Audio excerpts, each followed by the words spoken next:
वंदे मातरम। समस्त दिव्य विश्व भाई बहन मान दिव्य कार्य को स्वागत करुच्ची। ये दिव्य कार्य को आम आरंभ करने पूर्व माँ का आशीर्वाद भिक्षा करवा, माँ को उपस्थिति गोटार अनुभव करवा।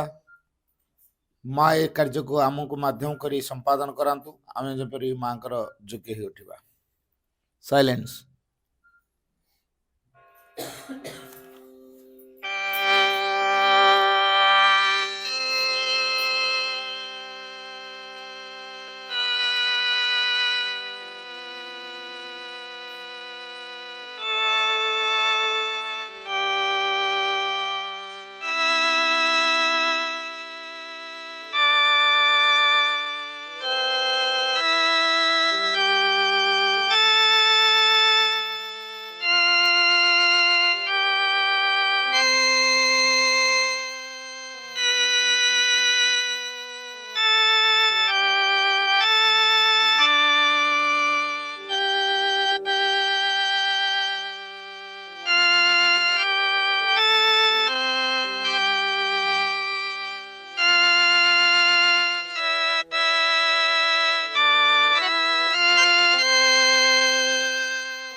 ओवर। बर्तमान समस्ते गोटे मिनिट माँ का नाम जप करिया।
केउ शुभ लगन आवेशे माँ आसीथिली तुम पासे। केउ शुभ लगन आवेशे माँ आसीथिली तुम पासे।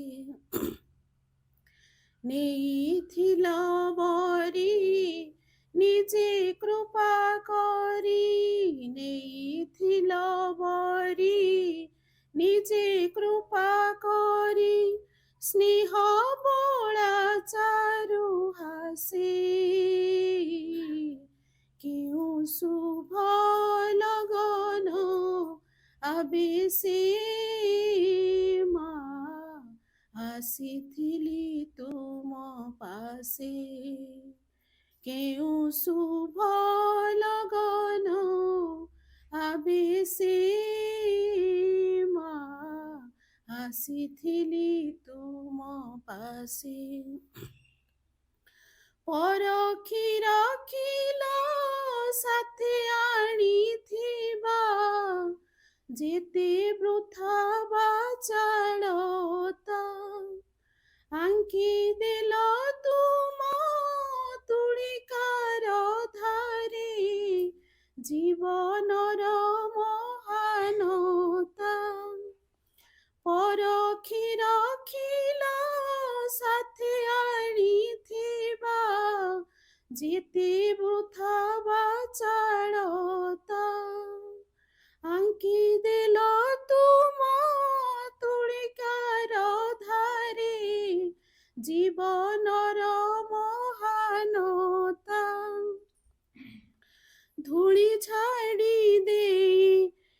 ଦେଉଛ ସଜାଡ଼ି ଧୂଳି ଝାଡ଼ି ଦେଉଛ ସଜାଡ଼ି ମା ତୁମ ଶୁଭାଶିଷେ କେଉଁ ଶୁଭ লগନ ଆବେଶେ ମା ଆସିଥିଲି ତୁମ ପାଶେ କେଉଁ ଶୁଭ লগନ ଆବେଶେ ମା ଆସିଥିଲି ତୁମ ପାଶେ ନିରିମିଛ ତୁମେ ରହି ଅନ୍ତରାଳେ ରୂପ ନୂଆ ଜଗତର ହାତ ଧରି ଆମ ନେଉଛ ହକାରି କରି କେତେ ଆପରାର ନିରିମିଛ ତୁମେ ରହି ଅନ୍ତରାଳେ ରୂପ ନୂଆ ଜଗତର ହାତ ଧରି ଆମ ନେଉଛ ହକାରି କରି କେତେ ଆପଣାର ଜଗତର ହିତେ ମା ତୁମ ଇଚ୍ଛା ଜଗତର ହିତେ ମା ତୁମ ଇଚ୍ଛା ପୂର୍ଣ୍ଣ ହେଉ ପରିଶେଷେ କେଉଁ ଶୁଭ লগନ ଆବେଶେ ମା ଆସିଥିଲି ତୁମ ପାଶେ କେଉଁ ଶୁଭ লগନ ଆବେଶେ ମା ଆସିଥିଲି ତୁମ ପାଶେ ନେଇଥିଲ ବରି ନିଜେ କୃପା କରି ନେଇଥିଲ ବରି ନିଜେ କୃପା କରି ସ୍ନେହ ବୋଳା ଚାରୁ ହାସେ କେଉଁ ଶୁଭ লগନ ଆବେଶେ ମା ଆସିଥିଲି ତୁମ ପାଶେ କେଉଁ ଶୁଭ লগନ ଆବେଶେ ମା ଆସିଥିଲି ତୁମ ପାଶେ ମା ଆସିଥିଲି ତୁମ ପାଶେ ମା ଆସିଥିଲି ତୁମ ପାଶେ ମା ମା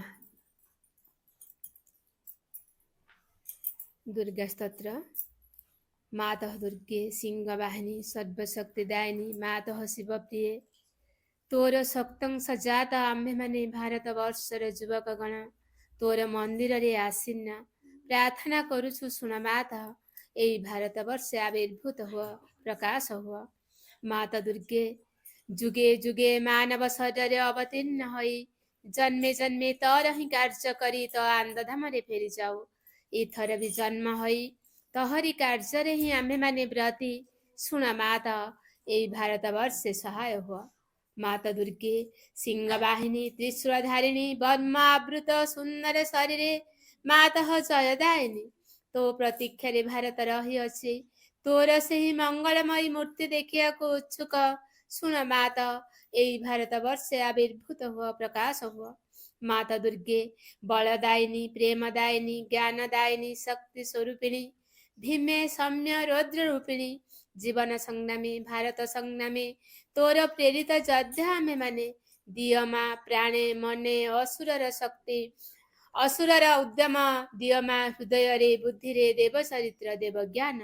ମାତା ଦୁର୍ଗେ ଜଗତ ଶ୍ରେଷ୍ଠ ଭାରତ ଆତି ନିବିଡ଼ ତିମିରରେ ଆଚ୍ଛନ୍ନ ଥିଲା। ତୁ ହିଁ ମାତଃ ଗଗନ ପ୍ରାନ୍ତରେ ଅଳ୍ପ ଅଳ୍ପ ଉଦୟ ହେଉଛୁ। ତୋର ସ୍ୱର୍ଗୀୟ ଶରୀର ତିମିର ବିନାଶିନୀ ଆଭାରେ ଉଷାର ପ୍ରକାଶ ହେଲା। ଆଲୋକ ବିସ୍ତାର କର ମାତଃ, ତିମିର ବିନାଶ କର। ମାତା ଦୁର୍ଗେ ଶ୍ୟାମଳା, ସର୍ବ ସୌନ୍ଦର୍ଯ୍ୟ ଅଳଙ୍କୃତା, ଜ୍ଞାନ ପ୍ରେମ ଶକ୍ତିର ଆଧାର ଭାରତ ଭୂମି ତୋର ବିଭୂତି ଆଜି ପର୍ଯ୍ୟନ୍ତ ଶକ୍ତି ଶରଣରେ ଆତ୍ମଗୋପନ କରିଥିଲା। ଆଗତ ସେହି ଯୁଗ, ଆଗତ ସେହି ଦିନ, ଯେତେବେଳେ ସମଗ୍ର ବିଶ୍ୱର ଭାର ସ୍କନ୍ଧରେ ବହନ କରି ଭାରତ ଜନନୀ ଉଠୁଅଛି। ଆସ ମାତଃ, ପ୍ରକାଶ ହୁଅ। ମାତା ଦୁର୍ଗେ ତୋର ସନ୍ତାନ ଆମ୍ଭେମାନେ ତୋ ପ୍ରସାଦରେ, ତୋ ପ୍ରଭାବରେ ମହତ୍ କାର୍ଯ୍ୟ ମହତ୍ ଭାବରେ ଉପଯୁକ୍ତ ହେଉ। ହେ ମାତଃ, ବିନାଶ କର କ୍ଷୁଦ୍ରତା, ବିନାଶ କର ସ୍ୱାର୍ଥ, ବିନାଶ କର ଭୟ। ମାତା ଦୁର୍ଗେ କାଳୀ ରୂପିଣୀ, ନୁମୁଣ୍ଡ ମାଳିନୀ, ଦିଗମ୍ବରେ କୃପାଣ ପାଣି ଦେବୀ, ଅସୁର ବିନାଶିନୀ, କ୍ରୂର ନିନାଦରେ ଅନ୍ତସ୍ତରୀପ ବିନାଶ କର। ଗୋଟିଏ ବି ଯେପରି ଆମ୍ଭମାନଙ୍କ ମଧ୍ୟରେ ଜୀବିତ ରହି ନପାରେ। ବିମଳ ନିର୍ମଳ ଯେପରି ହେଉ, ଏଇ ପ୍ରାର୍ଥନା ମାତଃ, ପ୍ରକାଶ ହୁଅ। ମାତା ଦୁର୍ଗେ ସ୍ୱାର୍ଥ ଭୟ କ୍ଷୁଦ୍ରାଶୟତାରେ ମ୍ରିୟମାଣ ଭାରତ। ହେ ମାତଃ, ଆମ୍ଭମାନଙ୍କୁ ମହତ୍ କର, ମହତ୍ ପ୍ରେୟସୀ କର, ଉଦାର ଚେତା କର, ସତ୍ୟ ସଂକଳ୍ପ କର। ଆଉ ଯେପରି ଅଳ୍ପାସୀ ନିଶ୍ଚେଷ୍ଟ ଅଳସ ଭୟଭୀତ ନାହିଁ। ମାତା ଦୁର୍ଗେ ଯୋଗ ଶକ୍ତି ବିସ୍ତାର କର। ଆମେ ହିଁ ତୋର ପ୍ରିୟ ଆର୍ଯ୍ୟ ସନ୍ତାନ। ଆମ୍ଭମାନଙ୍କ ମଧ୍ୟରେ ଲୁପ୍ତ ଶିକ୍ଷା, ଚରିତ୍ର, ମେଧାଶକ୍ତି, ଶ୍ରଦ୍ଧା, ଭକ୍ତି, ତପସ୍ୟା, ବ୍ରହ୍ମଚର୍ଯ୍ୟ, ସତ୍ୟ ଜ୍ଞାନ ବିକାଶ କରି ଜଗତରେ ବିତରଣ କର। ମାନବ ସହାୟ ଦୁର୍ଗତି ନାଶିନୀ ଜଗଦମ୍ବେ, ପ୍ରକାଶ ହୁଅ। ମାତା ଦୁର୍ଗେ ଅନ୍ତସ୍ତରୀପୁ ସଂହାର କରି ବାହାରର ବାଧା ବିଘ୍ନ ନିର୍ମୂଳ କର। ବଳଶାଳୀ ପରାକ୍ରମୀ ଉନ୍ନତ ଚେତା ଆର୍ଯ୍ୟ ଜାତି ଭାରତର ପବିତ୍ର କାନନେ ଉର୍ବର କ୍ଷେତ୍ରେ ଗଗନ ସହଚର ପର୍ବତ ତଳେ ପୂତ ସଲ୍ଲା ନଦୀ ତୀରେ ଏକତା ପ୍ରେମ ସତ୍ୟ ଶକ୍ତି ଶିଳ୍ପ ସାହିତ୍ୟ ବିକ୍ରମ ଜ୍ଞାନରେ ଶ୍ରେଷ୍ଠ ନିବାସ କରୁ। ମାତୃଚରଣରେ ହିଁ ପ୍ରାର୍ଥନା, ପ୍ରକାଶ ହୁଅ। ମାତା ଦୁର୍ଗେ ଆମ୍ଭମାନଙ୍କ ମଧ୍ୟରେ ଯୋଗ ବଳରେ ପ୍ରବେଶ କର। ଆମ୍ଭେମାନେ ହୋଇଉଠିବୁ ତୋର ଯନ୍ତ୍ର, ଅଶୁଭ ବିନାଶୀ ତରବାରୀ, ଅଜ୍ଞାନ ତିମିର ବିନାଶୀ ପ୍ରଦୀପ।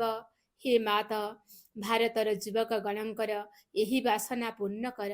ଯନ୍ତ୍ରୀ ହୋଇ ଯନ୍ତ୍ର ଚଳାଅ, ଅଶୁଭହନ୍ତ୍ରୀ ହୋଇ ତରବାରୀ ଘୁରାଅ, ଜ୍ଞାନ ଦୀପ୍ତି ପ୍ରକାଶିନୀ ହୋଇ ପ୍ରଦୀପ ଧର, ପ୍ରକାଶ ହୁଅ। ମାତା ଦୁର୍ଗେ ତତେ ପାଇଲେ ଆଉ ବିସର୍ଜନ କରିବୁ ନାହିଁ। ଶ୍ରଦ୍ଧା ଭକ୍ତି ପ୍ରେମର ଡରରେ ବାନ୍ଧି ରଖିବୁ। ଆସ ମାତା, ଆମ୍ଭମାନଙ୍କ ମନ ପ୍ରାଣ ଶରୀରରେ ପ୍ରକାଶ ହୁଅ। ବୀରମାର୍ଗ ପ୍ରଦର୍ଶିନୀ ଆସ, ଆଉ ବିସର୍ଜନ କରିବୁ ନାହିଁ। ଆମ୍ଭମାନଙ୍କର ସମଗ୍ର ଜୀବନ ହେଉ ନିରବଚ୍ଛିନ୍ନ ଦୁର୍ଗା ପୂଜା। ଆମ୍ଭମାନଙ୍କର ସକଳ କାର୍ଯ୍ୟ ଅବିରତ ପବିତ୍ର ପ୍ରେମମୟ ଶକ୍ତିମୟ ମାତୃସେବା ବ୍ରତ ହେଉ। ଏହା ହିଁ ପ୍ରାର୍ଥନା ମାତା। ଭାରତରେ ଆବିର୍ଭୂତ ହୁଅ, ପ୍ରକାଶ ହୁଅ ମା, ପ୍ରକାଶ ହୁଅ।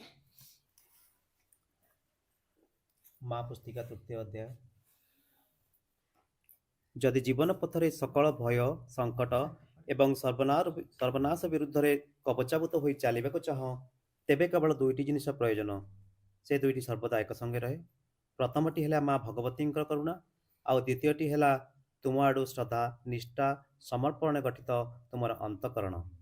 ତୁମର ଶ୍ରଦ୍ଧା ହେବା ଉଚିତ ଶୁଦ୍ଧ ସରଳ ଏବଂ ପୂର୍ଣ୍ଣ। ମନ ଓ ପ୍ରାଣର ଅହମାତ୍ମକ ଶ୍ରଦ୍ଧା, ଯେଉଁ ଶ୍ରଦ୍ଧାକୁ ଉଚ୍ଚାଭିଳାଷ ଗର୍ବ ଆତ୍ମାଭିମାନ ମନର ଦମ୍ଭ ସ୍ୱେଚ୍ଛାଚାରିତା ବ୍ୟକ୍ତିଗତ ଦାବି ନିମ୍ନ ପ୍ରକୃତିର ସକଳ ତୁଚ୍ଛ ତୃପ୍ତିର କାମନା କଳୁଷିତ କରି ରଖିଛି, ସେ ଶ୍ରଦ୍ଧାର ଅନୁନ୍ନତ ଧୂମାଚ୍ଛନ୍ନ ଶିଖା ସ୍ୱର୍ଲୋକ ଦିଗରେ ଉର୍ଦ୍ଧ୍ୱକୁ ପ୍ରଜ୍ୱଳିତ ହୋଇ ଉଠେ ନାହିଁ। ମନେ ରଖ, ଭାଗବତ କର୍ମ ଓ ଭାଗବତ ଅଭିବ୍ୟକ୍ତିରେ ସାହାଯ୍ୟ ନିମିତ୍ତ ତୁମକୁ ତୁମର ଜୀବନ ଦିଆ ହୋଇଛି। ଆଉ କିଛି ଆକାଂକ୍ଷା କର ନାହିଁ। କେବଳ ଦିବ୍ୟ ଚେତନାର ବିଶୁଦ୍ଧି, ଶକ୍ତି, ଜ୍ୟୋତି, ପ୍ରସାରତା, ପ୍ରଶାନ୍ତି, ଆନନ୍ଦ ସକାଶେ ଆକାଂକ୍ଷା କର, ଯେପରିକି ସେହି ଚେତନା ତୁମ ମନ, ପ୍ରାଣ, ଦେହକୁ ରୂପାନ୍ତରିତ ଓ ସର୍ବାଙ୍ଗ ସୁନ୍ଦର କରି ଗଢ଼ିବା ନିମିତ୍ତ ସତତ ସଚେଷ୍ଟ ହୋଇ ଉଠିବ। ଆଉ କିଛି ଚାହଁ ନାହିଁ।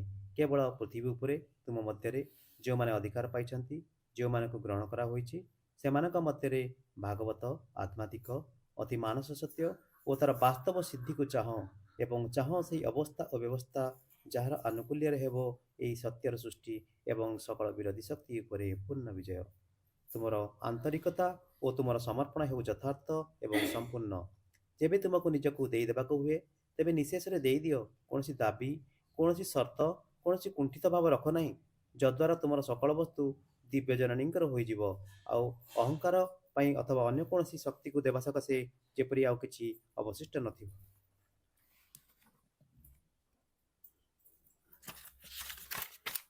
ତୁମର ଶ୍ରଦ୍ଧା, ତୁମର ଆନ୍ତରିକତା ଓ ସମର୍ପଣ ଯେତେ ପୂର୍ଣ୍ଣତର ହେବ, ମାଙ୍କର କରୁଣା ଓ ଅଭୟ ସେତେ ହିଁ ଘେରି ରହିବ। ଯଦି ମା ଭଗବତୀଙ୍କର କରୁଣା ଓ ଅଭୟ ତୁମ ସଙ୍ଗେ ରହିଛି, ତେବେ ଆଉ ଏପରି କ'ଣ ଅଛି ଯାହା ତୁମକୁ ସ୍ପର୍ଶ କରିବ ବା ଆଉ କାହାକୁ ତୁମେ ଭୟ କରିବ? ଏହି କୃପାରୁ ଅଳ୍ପ ଟିକେ ବି ତୁମକୁ ସକଳ ବାଧା ବିପତ୍ତି ଓ ସଙ୍କଟରୁ ପାର କରିଦେବ। ତାଙ୍କର ପୂର୍ଣ୍ଣ ଉପସ୍ଥିତି ଯଦି ତୁମକୁ ଆବୃତ କରି ରଖେ, ତେବେ ନିରାପଦରେ ତୁମ ପଥରେ ତୁମେ ଚାଲିଯାଇପାରିବ, କାରଣ ସେ ପଥ ହେଲା ମାଙ୍କର। ଏ ଜଗତରେ ହେଉ ବା ଅଦୃଶ୍ୟ ଜଗତ ସମୂହରେ ହେଉ, କୌଣସି ଶତ୍ରୁ ଶକ୍ତି ତାହା ଯେତେ ଶକ୍ତିଶାଳୀ ହେଉନା କାହିଁକି ତୁମକୁ ସ୍ପର୍ଶ କରିପାରିବ ନାହିଁ। କୌଣସି ବିଭୀଷିକା ତୁମ ଚିନ୍ତାର କାରଣ ହୋଇପାରିବ ନାହିଁ। ଏହି କରୁଣାର ସ୍ପର୍ଶରେ ସଙ୍କଟ ସୁଯୋଗରେ, ବ୍ୟର୍ଥତା ସାର୍ଥକତାରେ, ଦୁର୍ବଳତା ଅମୋଘ ସାମର୍ଥ୍ୟରେ ପରିଣତ ହୁଏ, କାରଣ ଦିବ୍ୟଜନନୀଙ୍କର ଅନୁକମ୍ପା ହେଲା ପରମେଶ୍ୱରଙ୍କ ଅନୁମତି। ଏବେ ହେଉ ବା ପରେ ହେଉ, ତାହାର ଫଳ ସୁନିଶ୍ଚିତ, ପୂର୍ବନିର୍ଦ୍ଦିଷ୍ଟ, ଅବଶ୍ୟମ୍ଭାବୀ ଓ ଅନିବାର୍ଯ୍ୟ। ମା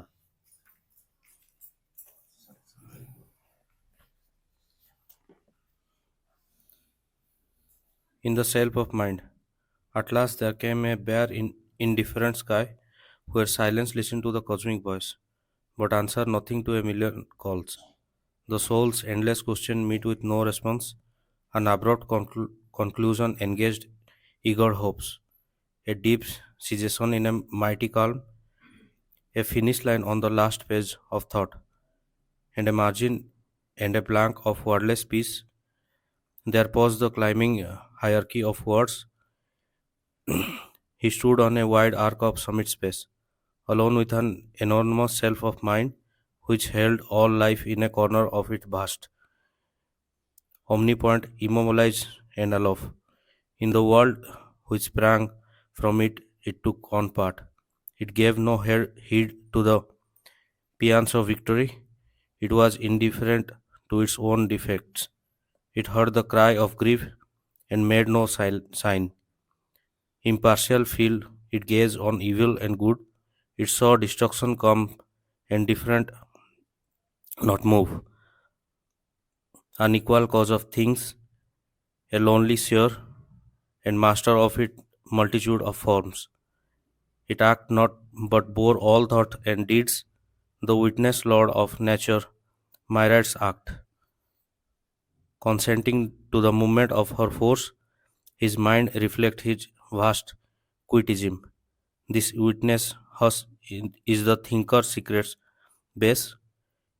Hidden in silent depth of the world is formed. From hidden silence the act is born.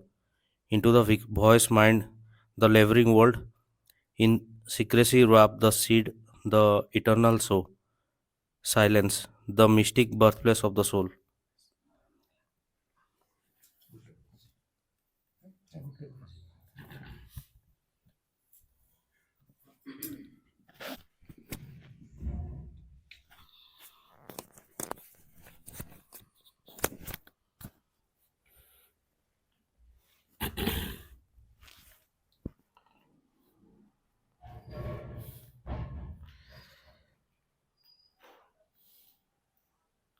ମା ତୁମ ବଗିଚାରେ ଦିନେ ମୁଁ ବସି, ମା ତୁମ ବଗିଚାରେ ଦିନେ ମୁଁ ବସି,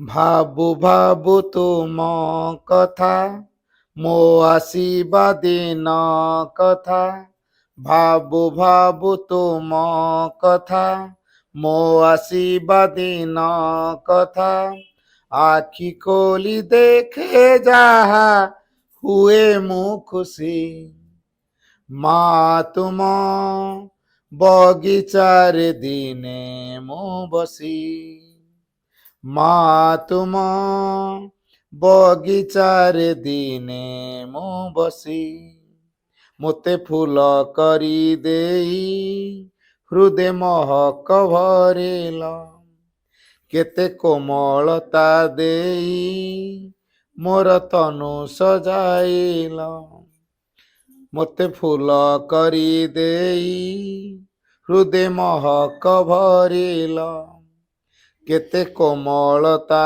ଦେଇ ମୋର ତନୁ ସଜାଇଲ ଓଠର ପାଖୁଡ଼ା ମୋର ଉଠଇ ଧରି ଓଠର ପାଖୁଡ଼ା ମୋର ଉଠଇ ଧରି ତୁମ ସୁରଭିତ ପଣତରେ ଦିଗକୁ ବାରି ମା ତୁମ ଆକାଶକୁ ଚାହିଁ ମୁଁ ନୀତି ମା ତୁମ ଆକାଶକୁ ଚାହିଁ ମୁଁ ନୀତି ମନର ଜଡ଼ତା ଡେଇଁ ପାରେ ନା ମୁଁ ତାକୁ ଛୁଇଁ ମନର ଜଡ଼ତା ଡେଇଁ ପାରେ ନା ମୁଁ ତାକୁ ଛୁଇଁ ମୋତେ ସେ ଡାକଇ କିନ୍ତୁ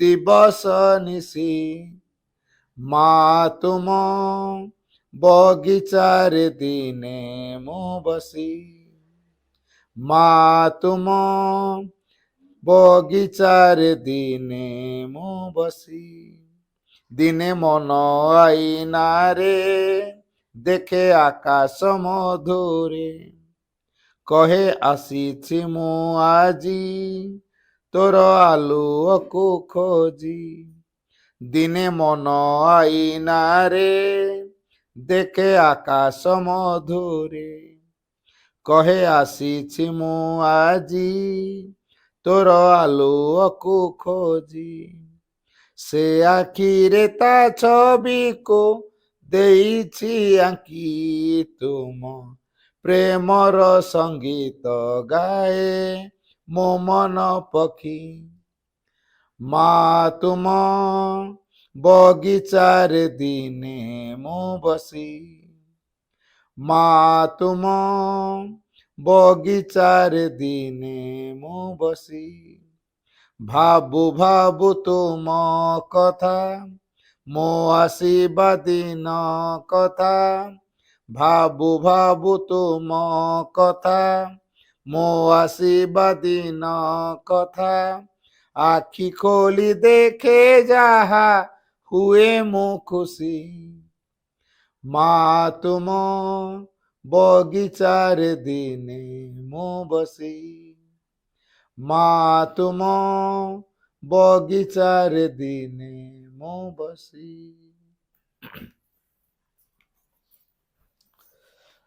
ପ୍ରଣାମ are the lotus feet of the divine mother କରୁଣାମୟୀ ମା ପରମ ପ୍ରଭୁ ଶ୍ରୀ ଅରବିନ୍ଦ ସ୍ୱତ ସମ୍ମାନିଆ ତ୍ରିବେଣୀ ଅପା କୁମୁଦିନୀ ଅପା ଆଉ ଉପସ୍ଥିତ ମୋର ସମସ୍ତ ଆପଣାର ଭାଇ ଭଉଣୀ ମାନେ ଏ ପାଠଚକ୍ର ପାଇଁ ମୁଁ ଯାହା ଅନୁଭବ କରିଛି ମୁଁ ଆଗେ କହିଦେବି ମୁଁ ଏଠିକି ଆସିବା 99% ଅସମ୍ଭବ 99% ଯାଉଥିଲି ନାଉପାଳ ଯାଉଥିଲି ନାଉପାଳ କିଛି ବାଟ ଥାଏ ଗାଡ଼ି ତ ଚାଲିଛି କାହାର ଫୋନ୍ ଆସୁଛି ମୁଁ ମୋଟେ ଉଠାଏନି ଯାଉ ସେଇ ସମୟରେ ଟିକେ ମୁଁ ଛିଡ଼ା ହେଲି ଫୋନ୍ଟାକୁ ଟିକେ ଦେଖିଲି ଦେଖିଆ କ'ଣ କ'ଣ ସବୁ ଆସିଛି ଅପାଙ୍କର ଦେଖିଲି ଅପାଙ୍କର କଲ୍ଟା ଯେତେବେଳେ ଦେଖିଲି ମୁଁ କଲ୍ ବ୍ୟାକ୍ କଲି ସେଠୁ ସେ କହିଲେ ଏମିତି ପୁଅର ଜନ୍ମଦିନ ଅଛି ଏମିତି ଅଛି ମାନେ ଏ ପ୍ରକାର ଅନ୍ୟାୟ ଆଉ ସହି ହବନି ଆପଣ ଏକୁଟିଆ ଏକୁଟିଆ ଜନ୍ମଦିନ କରିଦେଉଛନ୍ତି, ମୋତେ ଡାକୁନାହାନ୍ତି, କିଛି କରୁନାହାନ୍ତି। ମୁଁ ଯିବି ନା ନିହାତି। ଆଉ କେମିତି କେତେଟା ବେଳେ ରଖିଛନ୍ତି?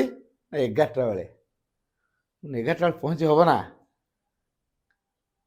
କାହିଁକିନା ମୁଁ ନାଉପାଳ ପ୍ରୋଗ୍ରାମ କ୍ୟାମ୍ପ ସରିଲା ପରେ ସେଠୁ ପୁଣି ମୋର ରାତିରେ ବି ରଖା ହେଇଛି। 29 ତାରିଖ ଦିନ ରାତି ପର୍ଯ୍ୟନ୍ତ ମୋର ପ୍ରୋଗ୍ରାମ ଅଛି। ତେଣୁ ସେଦିନ କୌଣସି ପ୍ରକାର ନାଉପାଳରୁ ଆସିବାର ନାହିଁ। 30 ତାରିଖ ଦିନ ଢେଙ୍କାନାଳ ଚାଇଁପୁରରେ ମୋ ରିଲିଫ ଡେ। 9ଟା ବେଳେ ଗଲେ ଫ୍ଲାଗେଷ୍ଟ କରିବି। ସେଠୁ 165 କିଲୋମିଟର, କେଉଁଠୁ ନାଉପାଳରୁ ଚାଇଁପୁର 165 କିଲୋମିଟର। ମାଁ ଖାଲି ଡାକୁଥାଏ, ମା ମୋତେ ସବୁ ଏଇଭଳିଆ ଗୋଟେ ଇଏ ଭିତରେ ପହଞ୍ଚଉଛ, କ'ଣ ତମେ ମୋତେ ଚଲାଅ। ଯାହା ମାଙ୍କର ଗ୍ରେସଟା କାମ କରୁଥିଲା, ମୁଁ ବି ଅନୁଭବ କରୁଥିଲି। ଆଉ ସେ ଲୋକମାନେ, ଯେହେତୁ ମୁଁ ଫାର୍ଷ୍ଟ ଟାଇମ୍ ନାଉପାଳ ଯାଇଛି, 2ଟା ସେସନର ମୋ ଟକ୍କୁ ଶୁଣି ସେ କହିଲେ, ନା ଭାଇ ଆପଣ କୌଣସି ପ୍ରକାର ରାତିରେ ଆମେ ଛାଡ଼ିପାରିବୁନି, ଆପଣ ଆଜି ରାତିରେ ବି ଅଛି।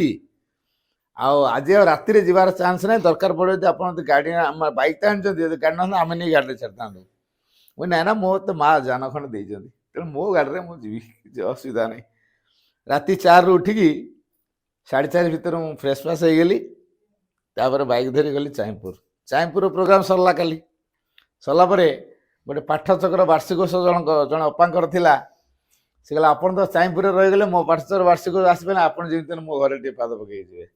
ସେ ପୁଣି ଡେଲି ମୋ ଅନଲାଇନ୍ ପାଠଚକ୍ର ଯୋଡ଼ି ହେଉଛନ୍ତି, ଡେଲି ରେଗୁଲାର, ମାନେ ବହୁତ ବର୍ଷ ହେଲାଣି। ସେ ତାର ପାର୍ବତୀ ଅପା ହେଲା, ପାର୍ବତୀ ଅପା ଡେଲି ଯୋଡ଼ି ହେଉଛନ୍ତି। ତାର କାଲି ପାଠଚକ୍ର ବାର୍ଷିକୋତ୍ସବ ଥିଲା ହେଲା, ରିଲିଜ୍ ଡେ 30 ତାରିଖ ଦିନ। ତେଣୁ ମୁଁ ହଉ ଦେଖାଯାଉ।